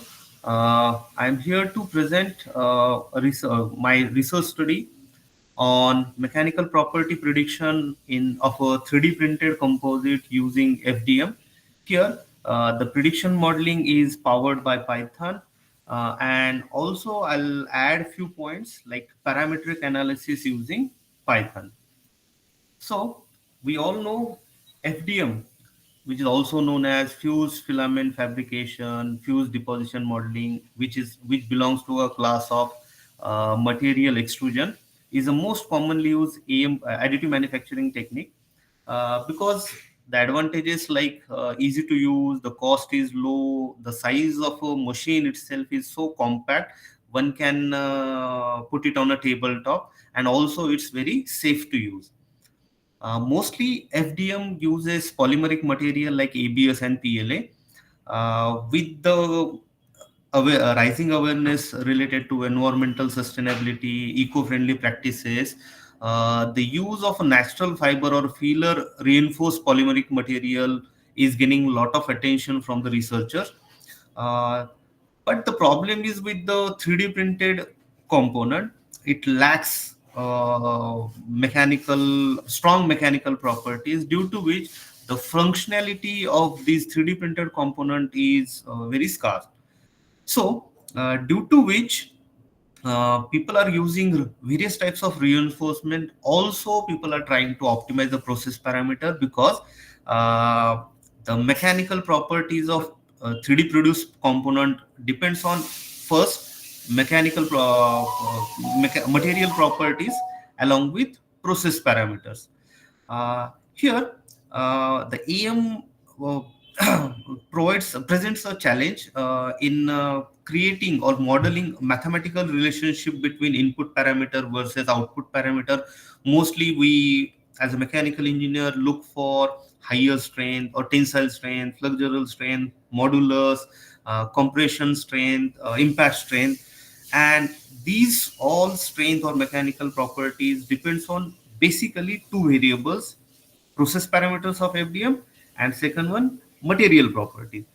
So to define or create a mathematical relationship between these two, input versus output, it's too challenging and too complex.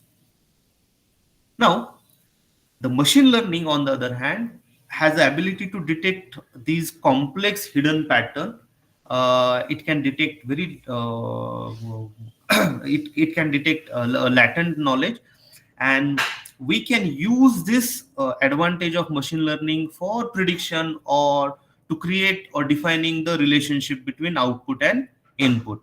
Uh, also in a, on also understanding the effect of process parameter will and optimizing them to achieve desired mechanical characteristics is very crucial.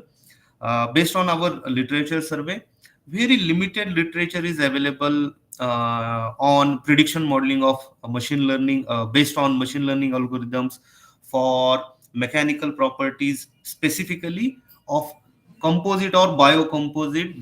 Those are 3D printed or additively fabricated.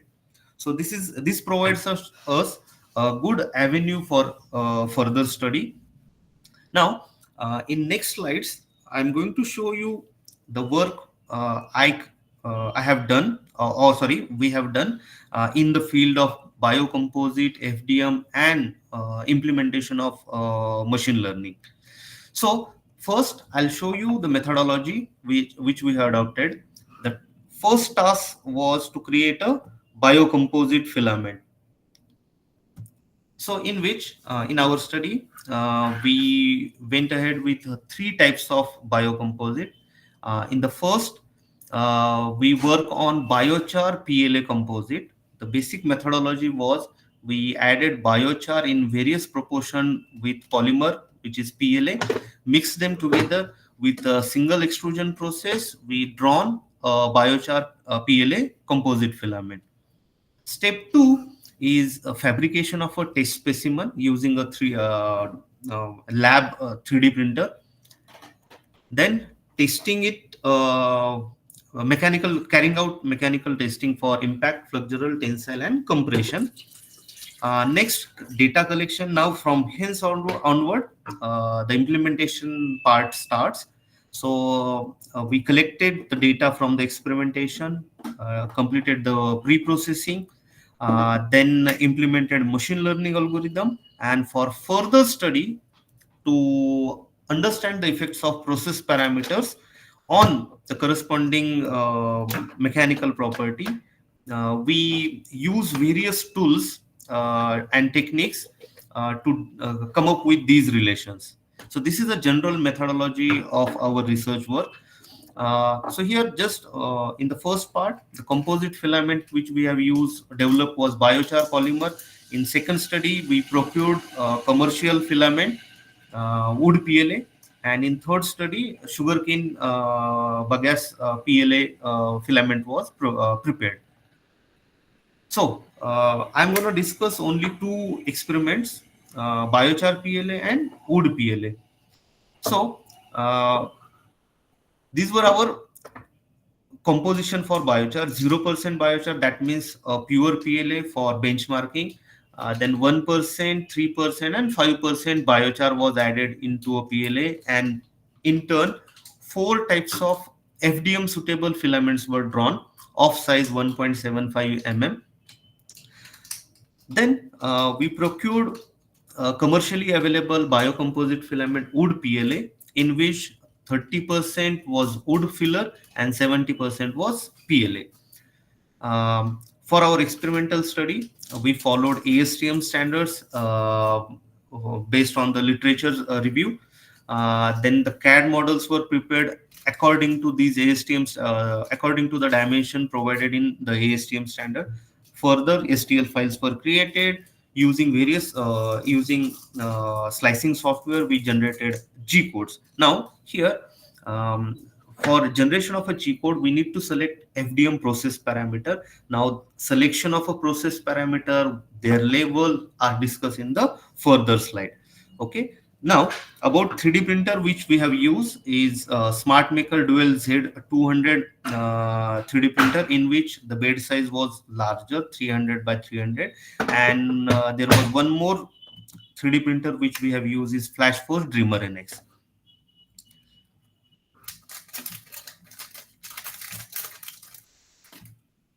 Okay, so in the next step, just a minute.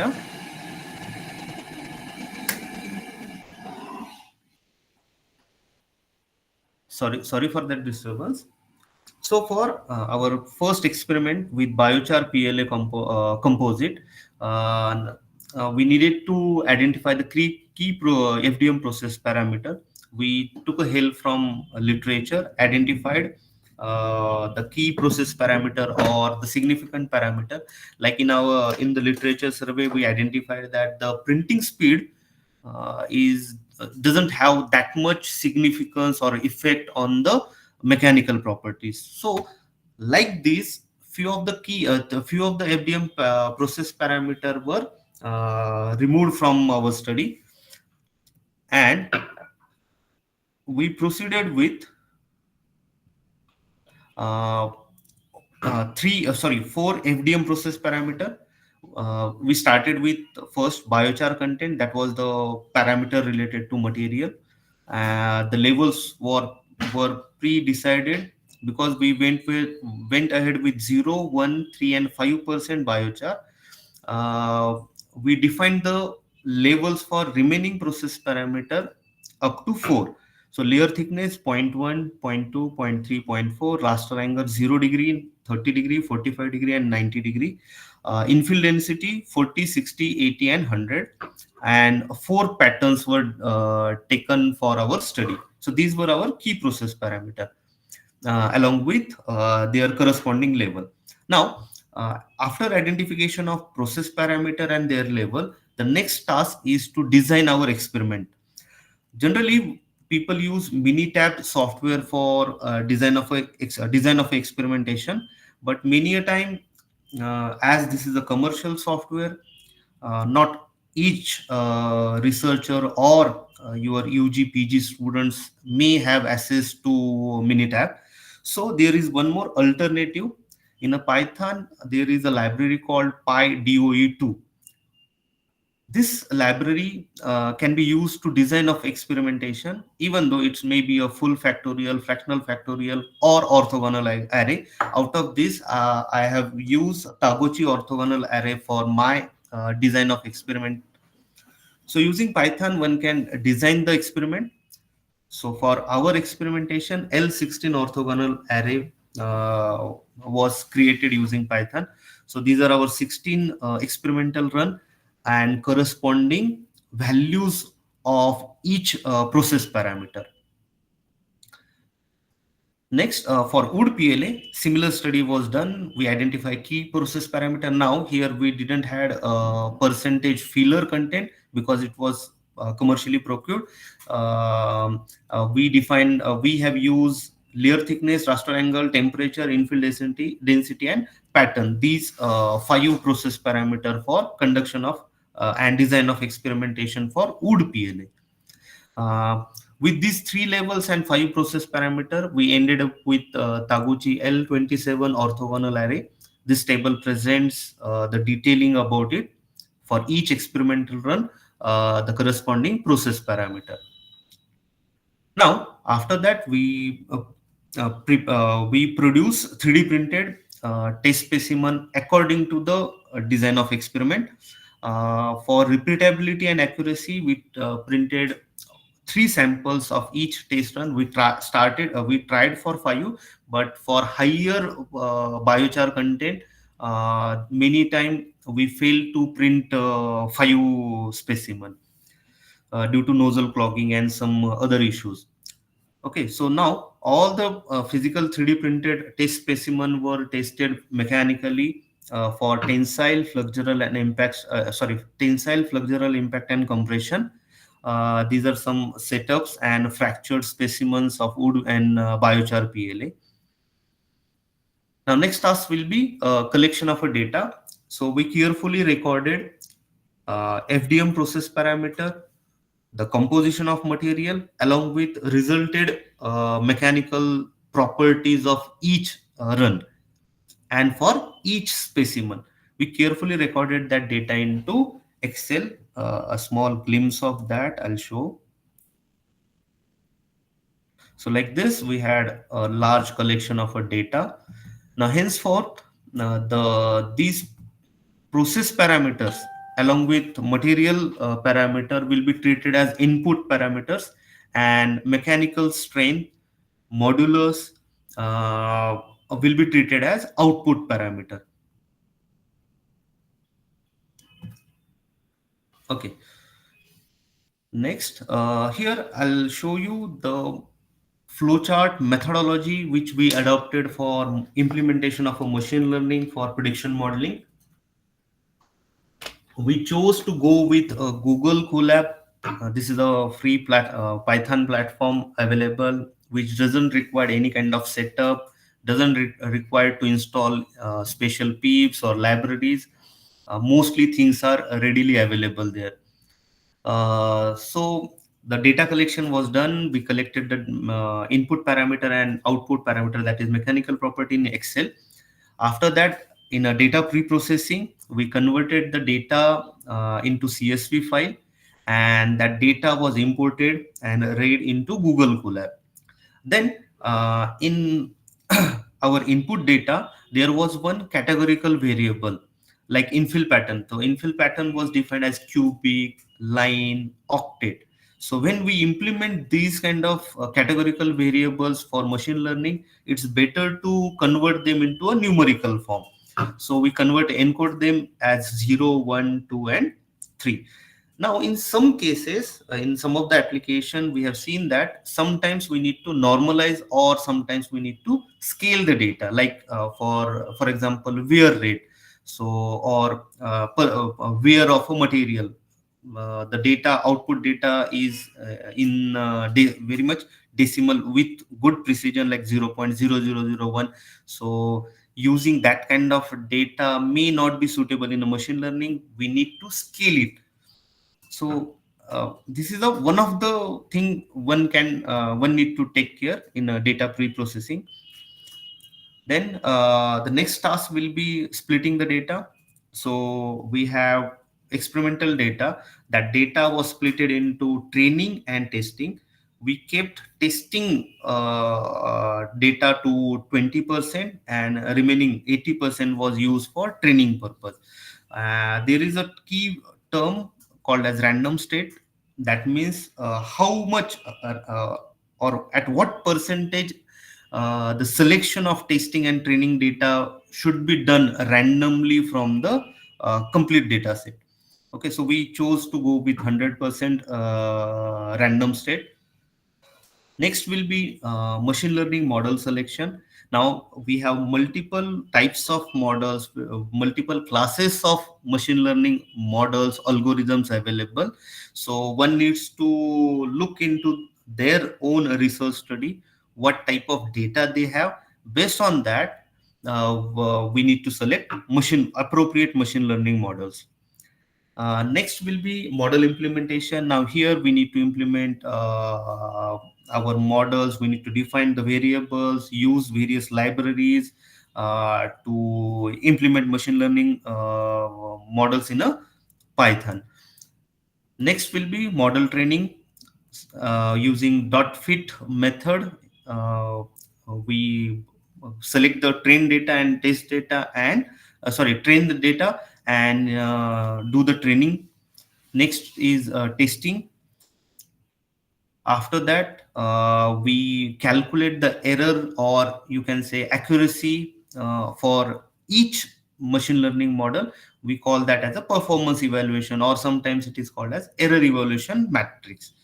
So one can use different techniques to calculate accuracy. In coming slides, I'll show you 6 methods one can rely on to judge the performance of machine learning. Next one, in some of the machine learning, there are hyperparameters. So machine learning models performance can be enhanced by tuning these hyperparameters. So model optimization is also possible for few of the machine learning algorithm. Then after optimization, again we will revise training or repeat the training, testing, and performance evaluation. After that, result analysis. So after doing optimization, testing, training, predicting, we need to judge, we need to identify the best performing model. In our case, we made a decision based on R squared value. And here our complete flowchart or methodology of implementation ends. So in this slide, I'll quickly show you types of machine learning algorithms available in a Python along with the category. So basically, machine learning algorithms are classified into two broad categories: supervised machine learning and unsupervised machine learning. So in supervised machine learning, that means our data set have labels assigned to them. Like in the study which we are discussing right now, we have input parameters. Each parameter is labeled, like layer thickness, infill density, along with output parameters also labeled: tensile modulus, UTS, flexural strength, flexural modulus. So we are dealing with a labeled data set in this study. So that means we are working with, we need to choose supervised machine learning algorithm. So there are three types of supervised machine learning algorithm: regression, classification, and tree-based model. Then unsupervised machine learning algorithm, then that means we have a data set, but that data set doesn't have any labels. So for machine learning purpose to identify the relationship, grouping them into a similar part, similar domain. Unsupervised machine learning algorithms are used. So clustering is one of the type of unsupervised machine learning. The deep learning algorithm, in some cases, it can be used for unlabeled data set, so it becomes unsupervised machine learning, and it is also can be used for supervised machine learning, that means labeled data set. But mostly deep learning algorithms like neural networks are used for complex tasks like image recognition, image processing, and if we are dealing with large data. Okay, so for our study, we limited ourselves for these three categories. Now, regression, we all know we have various types of regression available: linear regression, polynomial regression, ridge regression, lasso regression. In a classification, these two are the popular one: logistic regression and SVM, support vector machine. In tree-based models, we have decision tree, random forest, gradient boosting. XGBoost, AdaBoost are a type of gradient boosting algorithms only. So these are types, category, and class of machine learning algorithm. Also, I have just shown added libraries and syntaxes and best use cases for your understanding purpose.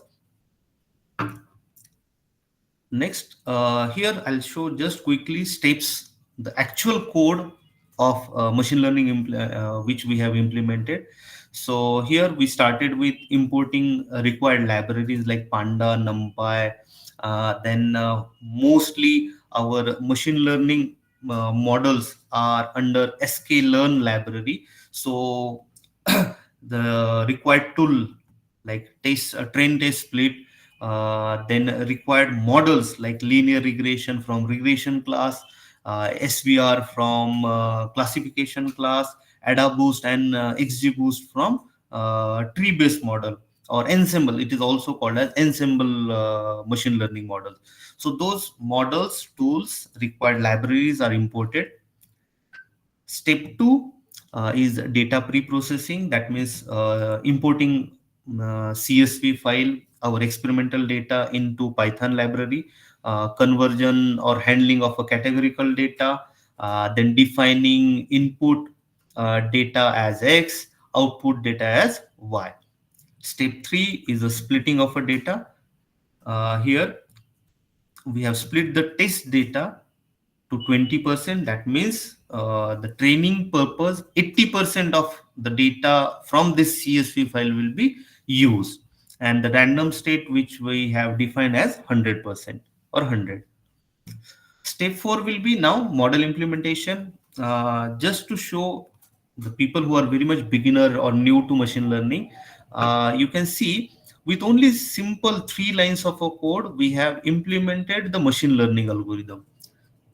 So using .fit, we trained the data. Using .predict, we tested, we calculated Y test using based on X test and this algorithm. So with just 3 lines of a code, we implemented a linear regression machine learning model. Okay, just a glimpse. Then we have implemented SVM, XGBoost. Like that, we have implementation of AdaBoost. So here you can see in XGBoost we have hyperparameter, few of the hyperparameters. We use randomized search CV method to optimize those hyperparameter and use that for our training and testing purpose. And the last step would be evaluation performance. So we use R2 underscore score. That using this method we can calculate R squared error or coefficient of determination. Okay, so using this for all the algorithm, using a simple for loop, we calculated R squared value or R squared error for each algorithm, and based on the printed value or resulted value, we can judge which machine learning algorithm suits our data set and use that algorithm for further prediction. So these are our steps. Now, quickly, I just wanted to highlight the methods available in Python for error evaluation and how to write a simple code for them. So first error evaluation method is mean absolute error. Here, all type of error have equal weightage. Mathematics, you may be all aware. So in dot metrics, in this we have all error evaluation functions or commands available. So by simply, you can see here, so we have just imported this command mean underscore absolute underscore error. So that is nothing but your mean absolute error from sklearn.metrics, and use it to calculate MAE value. We just need to pass on y true and y predict. That means this is our experimental data and this is predicted data from the machine learning algorithm. With this, it will return our MAE value for each answer, each reading. Then we have mean squared error. Next, we have root mean square error, in which again the error is represented with the same unit of a target or output parameter. Next one is the R squared value coefficient of determination. In my study I use R squared value for defining error or judging the performance of machine learning algorithm. If one is using classification based machine learning algorithm, there are again two types of data set we handle: balanced classification data set and unbalanced classification data set. Like for clustering algorithm, I'll quickly tell you about balance and unbalanced. Balanced classification data set means a data set in which, let's say, we have 100 images of defective sample. That means there should be 100 images of normal or good quality product. So that means number of defective products, images of defective products are equal to number of normal product. Okay, so that becomes our balanced data set, and you are using unsupervised learning for that. So to measure the accuracy or performance, one should use accuracy score, this tool. And if we have unbalanced classification data set, that means we have 100 images of normal good quality part and only 10 or 20 images of defective part. That means we have imbalanced data set. So in that case, one should go for F1 square.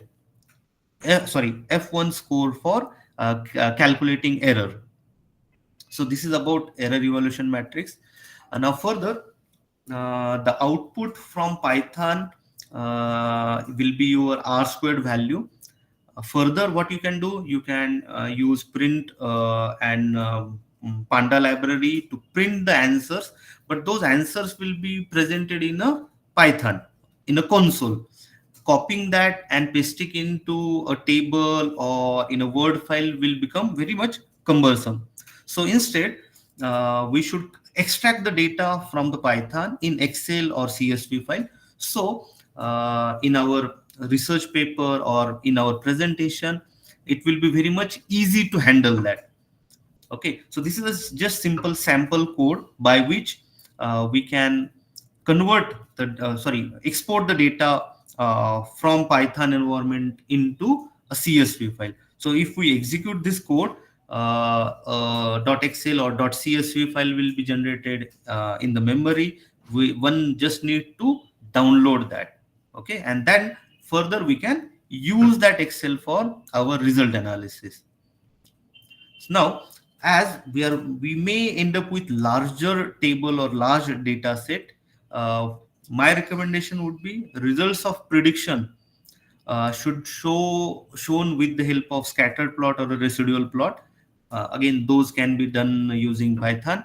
and the table should be used to summarize the error.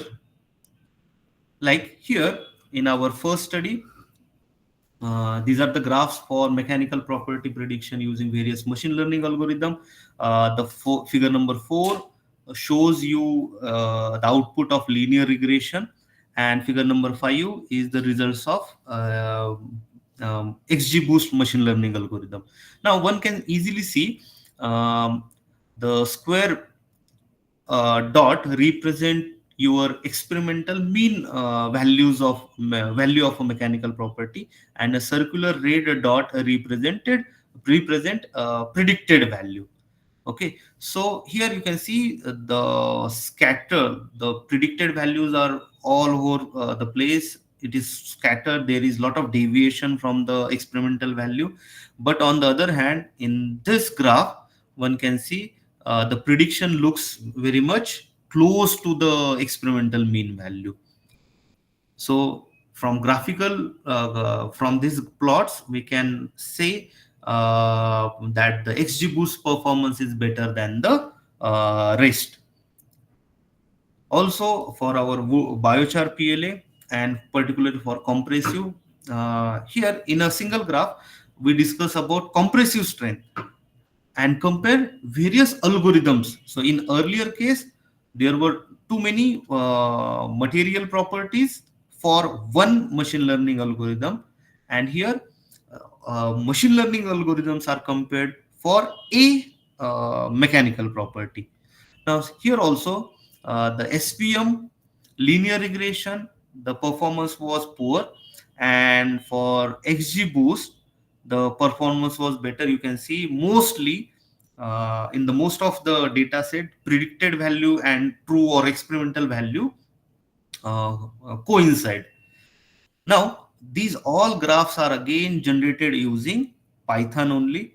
So this is my simple code which I have used for generating graphs, various types of graph.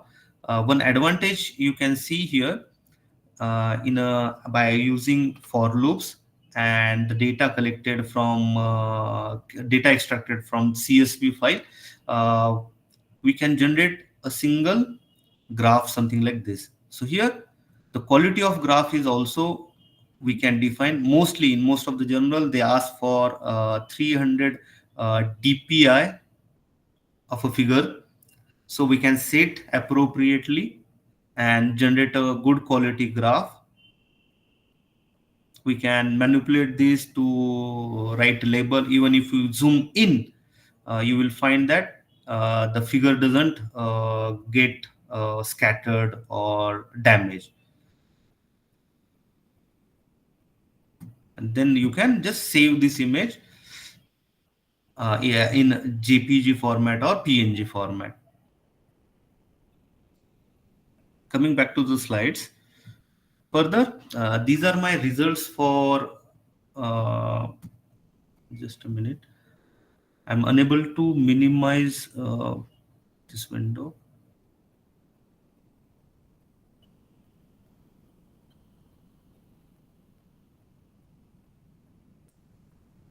Okay, I hope it is visible. So these are my results of performance evaluation matrix for wood PLA as well as for biochar PLA, specifically for compressive strength prediction. So in both cases, the performance of XGBoost algorithm was good. In compressive strength prediction, for training and testing, the accuracy was around 98%, or whenever we have a value close to 1, that means better accuracy. In wood PLA, for tensile modulus and for flexural modulus, it was close to 100%. The accuracy was good. And for UTS, FS, flexural strength and impact strength, again, it was close to 100%. So one can say for my research study, I have found out that the XGBoost performance is very much suitable. XGBoost machine learning algorithm is very much suitable to the data set which we are handling.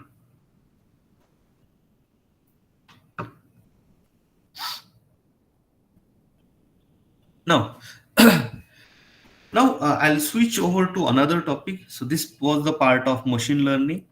Same again in machine learning. Quickly, I'll summarize my results. So as the data set lacks linearity, hence the linear regression linear regression did not fully capture the relationship. In a graph, one can see the SVM's results were largely significantly deviated from the experimental value. Uh, Out of two ensembling learning models, XGBoost and AdaBoost, the XGBoost outperform all other methods with accuracy around 98% for one of the study. Now further, here I would like to discuss and highlight parameter influence study and how we can use Python for conducting these kind of studies.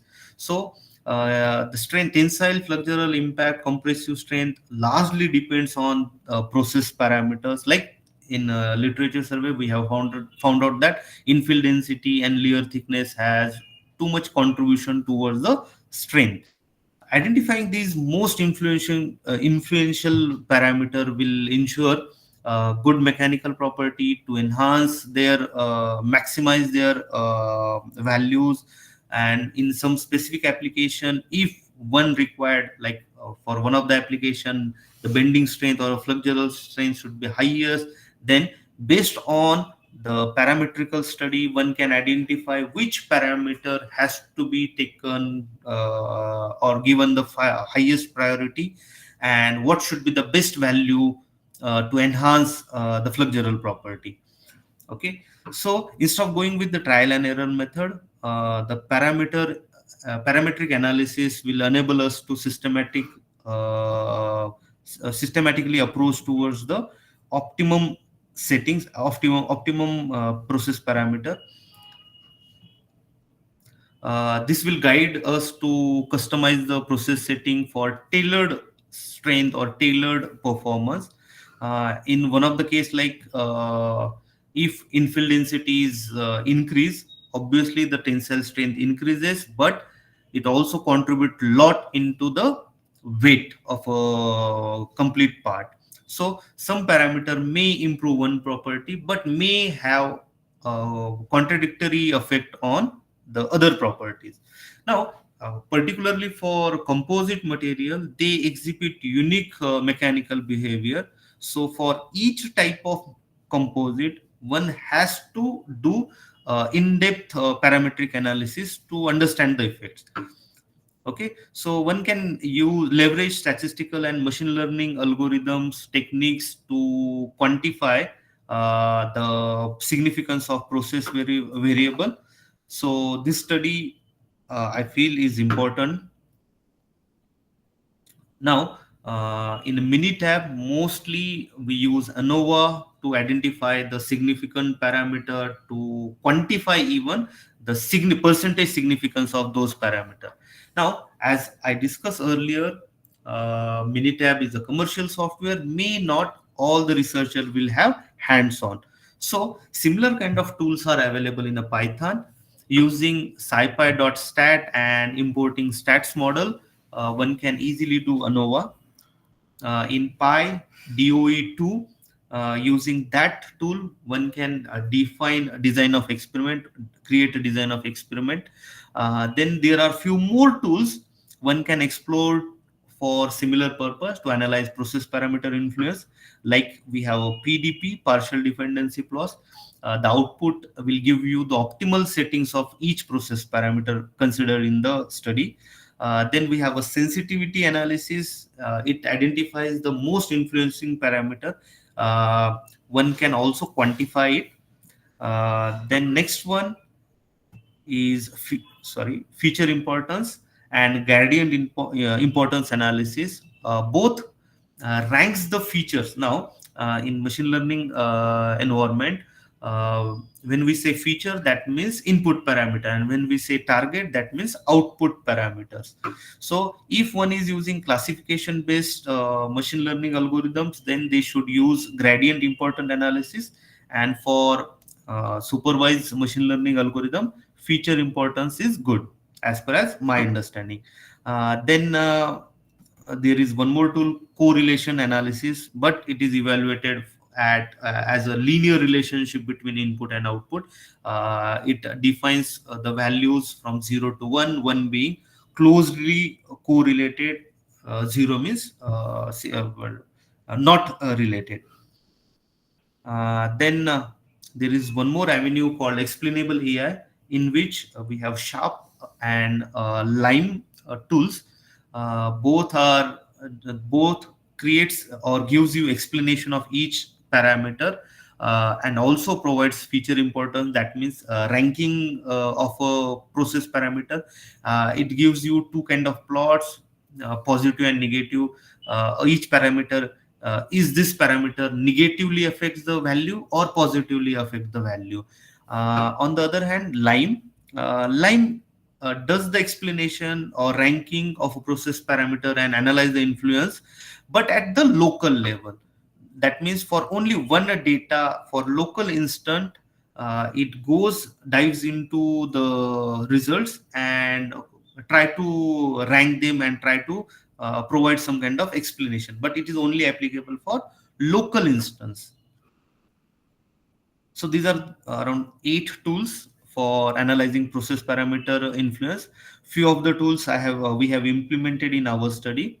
Like in one of the study, we use sensitivity analysis to identify most influencing parameter affecting mechanical strength. So here it is like ANOVA, it is variance based analysis technique. It is known as Sobol method. Mathematically, it is known as Sobol method. In Python, this is available in SALib library. Here it calculates, it provides you a result in the terms of S1 and ST. ST means total index, sensitivity index. Simple language, in a simple language, higher value of ST means more significant influence. Here I have presented the flowchart by which we implemented this sensitivity analysis. These are the results of our sensitivity analysis. Now here also you can see the infill density had the highest impact on tensile as well as in a flexural strain. In a flexural strain, it was the dominating factor. Remaining 4 parameters was insignificant. It had less than 0.1 sensitivity index. In tensile strain, followed by infill density, raster angle, then layer thickness had a significant influence on the strain.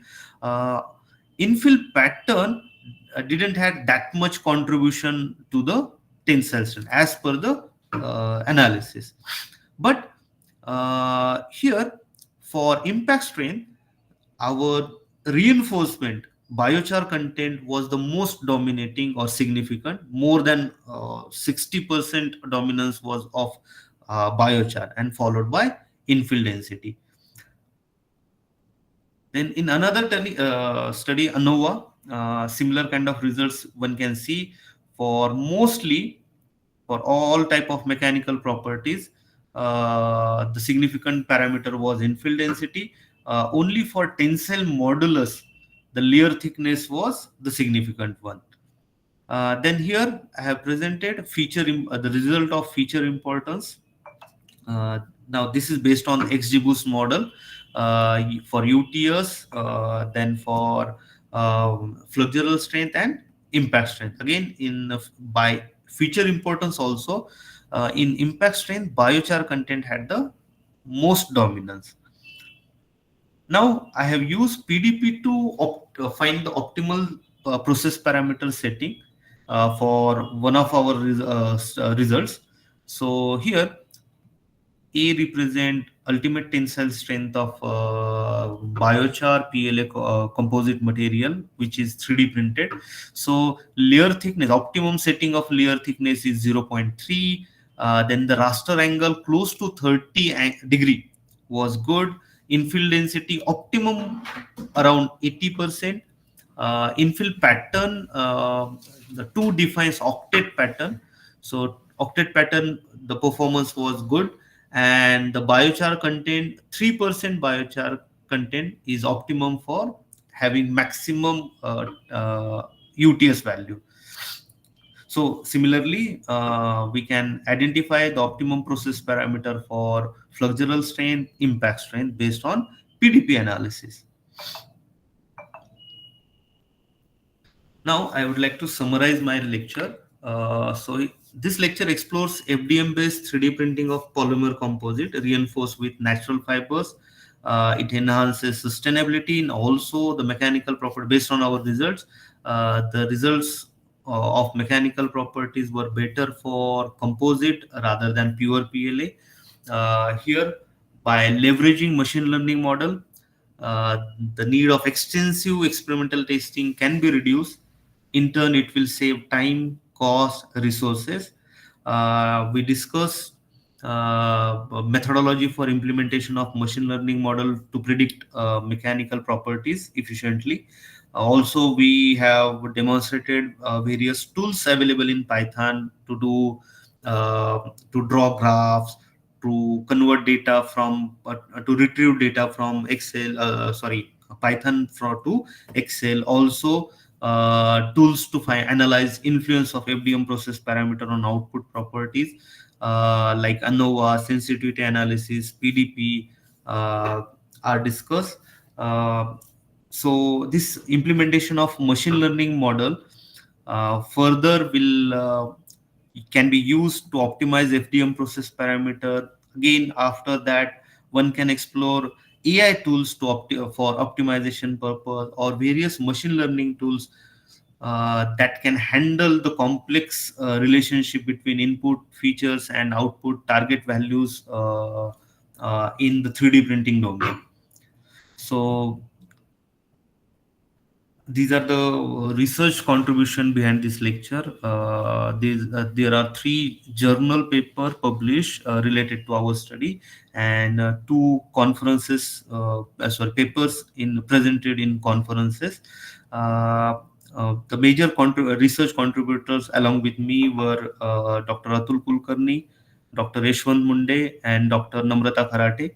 I would like to conclude this session with thanks to my co-investigator, AICTE-ATAL Academy, Department of Mechanical Engineering, Cummins College of Engineering for Women, Pune, all the committee members, especially coordinator Yashwant Munde and Dr. Avinash Shinde, and all the participants for patience listening. So thank you. I'll stop this screen sharing. Now the forum is open for discussion. Yeah, thank you, Professor. Dear participants, please raise your hand or type your question in the chat box.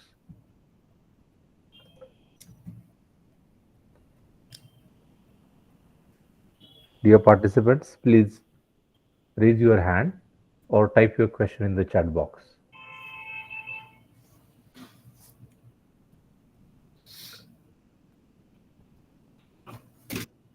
Yeah, Mohan Singh Pardeshi, yeah, you can unmute and ask your question. Sir, thank you for your presentation. I would like to ask one question regarding what are the challenges faced while making the filament? Okay, so when we did few pilot experimentation, so with 10% biochar content, the filament produced was too brittle. We couldn't convert it into a filament. Then finding optimum quantity of glycol was also a little bit challenging. We had to try it with various amount. So as per our results, I can say 2% PETG is glycol is okay to have a better ductility to draw a filament. For natural fibers, uh, reducing their size was also a little bit challenging. Like for sugarcane bagasse, it was very much difficult to get dimension less than 0.2 mm of a fiber. Many time after filament, 3D printing is also a little bit challenging.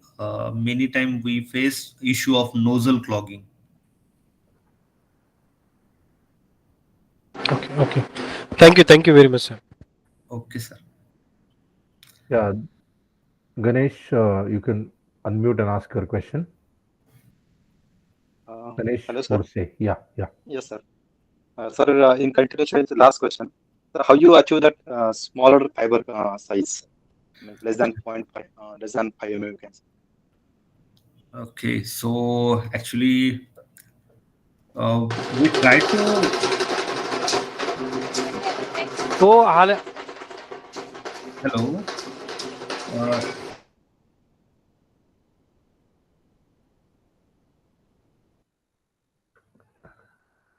Yeah, Professor Anirudh, please unmute. Okay. So we first tried to get a commercial fibers with that smaller size, but we couldn't get it. So to reduce the size, we tried a few techniques, and we ended up with very shrewd technique. Using home mixer, we reduced the dimension, and using handkerchief, we strain the fibers to smaller size.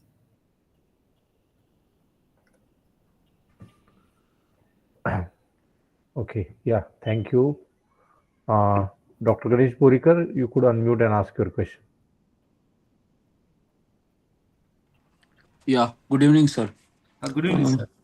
What my question is related with for what purpose wood PLA filament was being considered? Okay, so as because we were working with 2-3 different natural reinforced fibers, we wanted to compare the results of our study with the commercial filament available, because mostly nowadays many people are using wood PLA filaments. It is commercial success to produce furnitures or to create models. So for a comparison purpose, we use wood PLA and tested with the same environment in which we are going to we have tested our developed biocomposite. Okay, so related with what you have developed, how the wood PLA was differentiating? Any specific observations? Actually, for one of the composition which of our biocomposite had better strength mechanical properties than the commercial one. But as per the commercial filaments manufacturer's specification, they have achieved 30% filler. But when we tried it, we failed for only 10%. 30% with which make it was, sir? Any specific?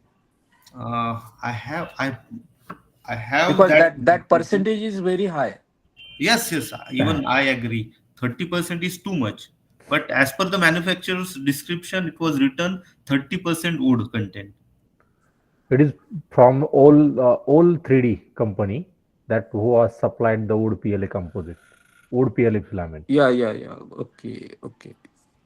So in the data sheet they have provided it's with the 30% of content of wood particle. Yeah. Okay, sir. Got it. Thank you. Yeah. Thank you, sir. Yeah.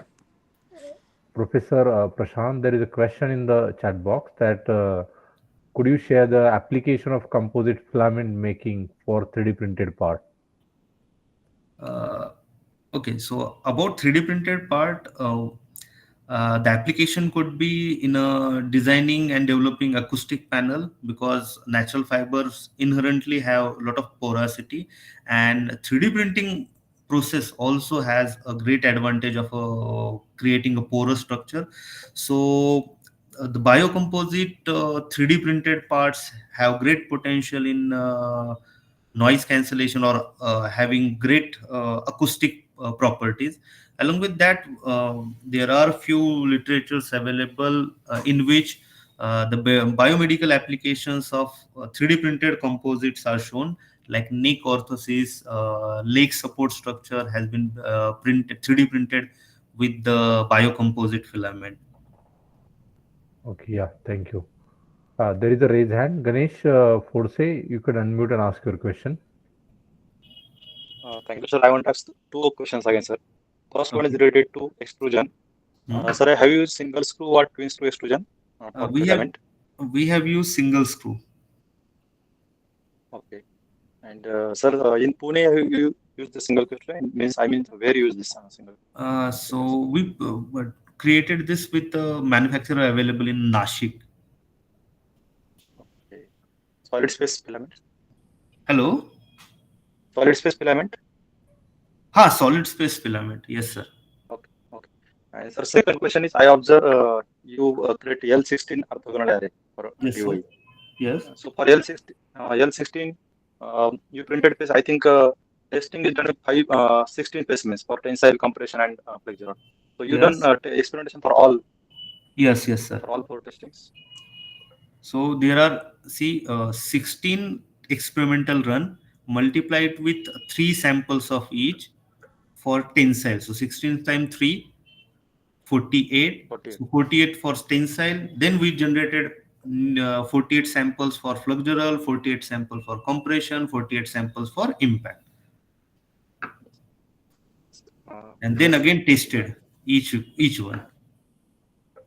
And sir, generally when we test this, actually I'm testing same. I'm going through same experimentation. So I want to ask, have you used enable accreditation lab for testing or done at UTM Albert Institute? We I want to ask all same questions to all. For good publication, is it essential that we should use enable accredited lab for testing, or we can use our own UTM? At least for me, I can say we tested our specimens at institute's lab only, and we achieved good publication. Good journal publication for that. Thank you, sir. Thank you so much. Yeah, Amruta Ranaure, yeah, you can unmute and ask your question. Yes, good evening, sir. Sir, I had same question. Was the filament prepared at institute level or was it purchased? Was the spool purchased from outside? Okay, so wood PLA spool was purchased, which is commercially available, and sugarcane bagasse and biochar PLA was prepared by us. We created, we had the fibers with us, and it was given to solid space manufacturer situated in Nashik, and they have given us the final filament. Okay. Thank you, sir. Thank you. Okay. Shravanti Joshi, yeah, unmute and ask your question, please. Good evening, everyone. Hope I am audible. So thank you for your presentation. It was very relevant and very interesting. So I have this a thought came to my mind that these days we are using cryogenic treatment. So what is your opinion if we can treat the filament with cryogenic technology and strengthen its material properties? Even literature also suggests fiber treatment. The fiber treatment will ultimately enhance the mechanical property. So one can really explore these fiber treatment techniques. Even Silan, then we have a few more alkaline treatments to enhance compatibility of polymer material, matrix material with the fiber. So definitely one can explore this. Okay, thank you for the answer. Yeah, addition to your question, Shravanti Joshi ma'am, not only the chemical treatment, nowadays people are looking for a eco-friendly, environmental friendly treatment to the fiber. So that could not damage the surface of the fiber, and even that could not affect the your bio claim. So the people are using a environment friendly treatment, and as you mentioned, cryogenic radiation treatment has been used by different researchers to treat the natural fiber? Okay, there are Thank you, two questions Mundesa, in the for that chat. insightful information. Yeah. Sorry, there are two questions in the chat window. I'll try to answer them.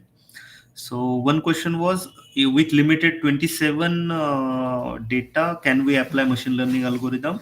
So not actually 27 data. We have 27 times 3 or 5. So it's a large chunk, enough chunk of a data. One can get good result out of it. And with continuation to that, in the second question, they ask us, the one person has asked us, have prediction for mechanical properties for composite been verified with actual experimentation? The first thing, in machine learning algorithm, we have 100%. Assume that there are 100 data points. Out of that, only 80% are used for machine learning purpose, training purpose. Remaining 20 are used for testing purpose. So here itself, it gives you verification with the actual results. Again, we don't have to go and do the testing, do the printing and testing. There is no requirement. If we optimize the parameter and we end up with a new type of combination, and then definitely we need to verify the results obtained from machine learning by performing verification testing. I hope this answers. Yes, they have put a message. Thank you. So, yeah. Dear participant, any more questions from you?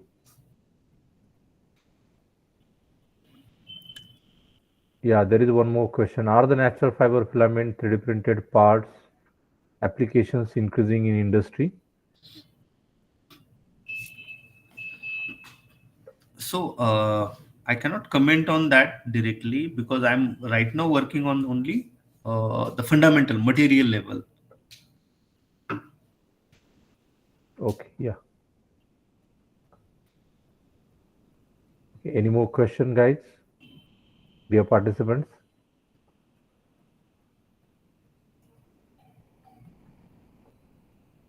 One more question. How much time it takes for filament preparation? So it depends on the demand for that solid space Nashik person, how much he got order. So if we have a fibers with us, mostly in 15 to 20 days, we will get a filament. Yeah. Sir, sorry to interrupt you. How much is the cost, sir? It's approximately 2,000 rupees per filament. 2,000 rupees per filament per kg, means per kg, no? Yes, sir. Okay, means fiber we have to provide. Yes, we have to provide fiber only. Okay. And matrix they have provided. Yes, sir. That means if we are working with PLA, if you are using some other matrix material, maybe you have to provide them that granules, polymer granules. Okay. Sir.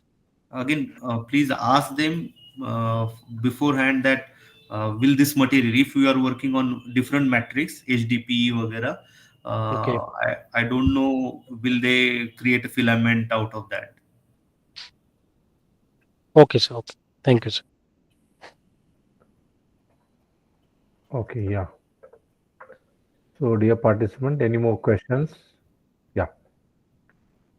Is it required to verify experiment result with any software? If required, please mention their names. It is required. Is it required? Is it required to verify experimental results with any? I think they are asking for some simulations based predictions. Might be. Could you unmute and ask the question, Mr. Paveen? Actually, as per as my understanding is there, my limited understanding, we verify the results of a software with experimentation. we don't generally verify experimental results with some simulation or a software. It's as per my understanding. Yes, yes. Yeah, Dr. Anita Patki, unmute and ask your question. Good evening, sir. I have a question like, have you any idea where we can get treated moringa fibers? Sorry, ma'am, I don't have any idea. Okay. Oh, thank you. Yeah, Venkateshwaran will share the details, filament extrusion company details. Or you just search with solid space technologies, Google it, you could get the complete address. Yeah.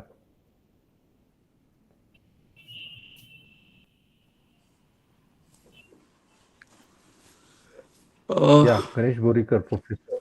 Sir, I have one more question. Yes, yes. In please. what other different ways the additive manufacturing can be experimented with the help of AI and ML tools?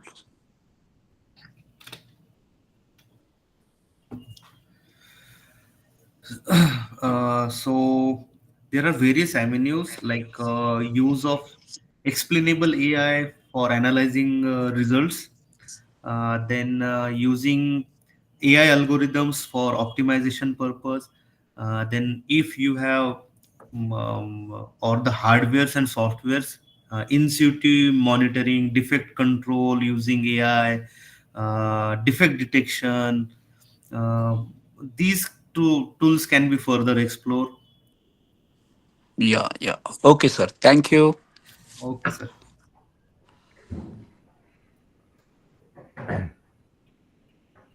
Okay, so I hope there is no more question from the participant. So dear participants, we are at the end of day 5 session 2. So on a behalf of Cummins College of Engineering for Women and organizing team of ATAL FDP on 3D printed composite, we are very much grateful to speaker Professor Prashant Anerao for his insightful session on application of machine learning algorithm for prediction of properties of a biocomposite. So this is one of the technological aspects we try to cover in the current FDP, that emerging technologies, how we could blend with that of a manufacturing aspect of 3D printing, and that too again of composites. So we are very much thankful to Professor Prashant Anerao for his kind address to the participants. Professor Prashant, thank you very much for your talk and the session in the FDP. Thank you very much. Thank you, sir. Thank you all. Yeah. So, dear participants, the feedback link will be provided in by mail and WhatsApp group. So, kindly please fill the feedback. So, we are ending the session for today. Good day. Bye bye.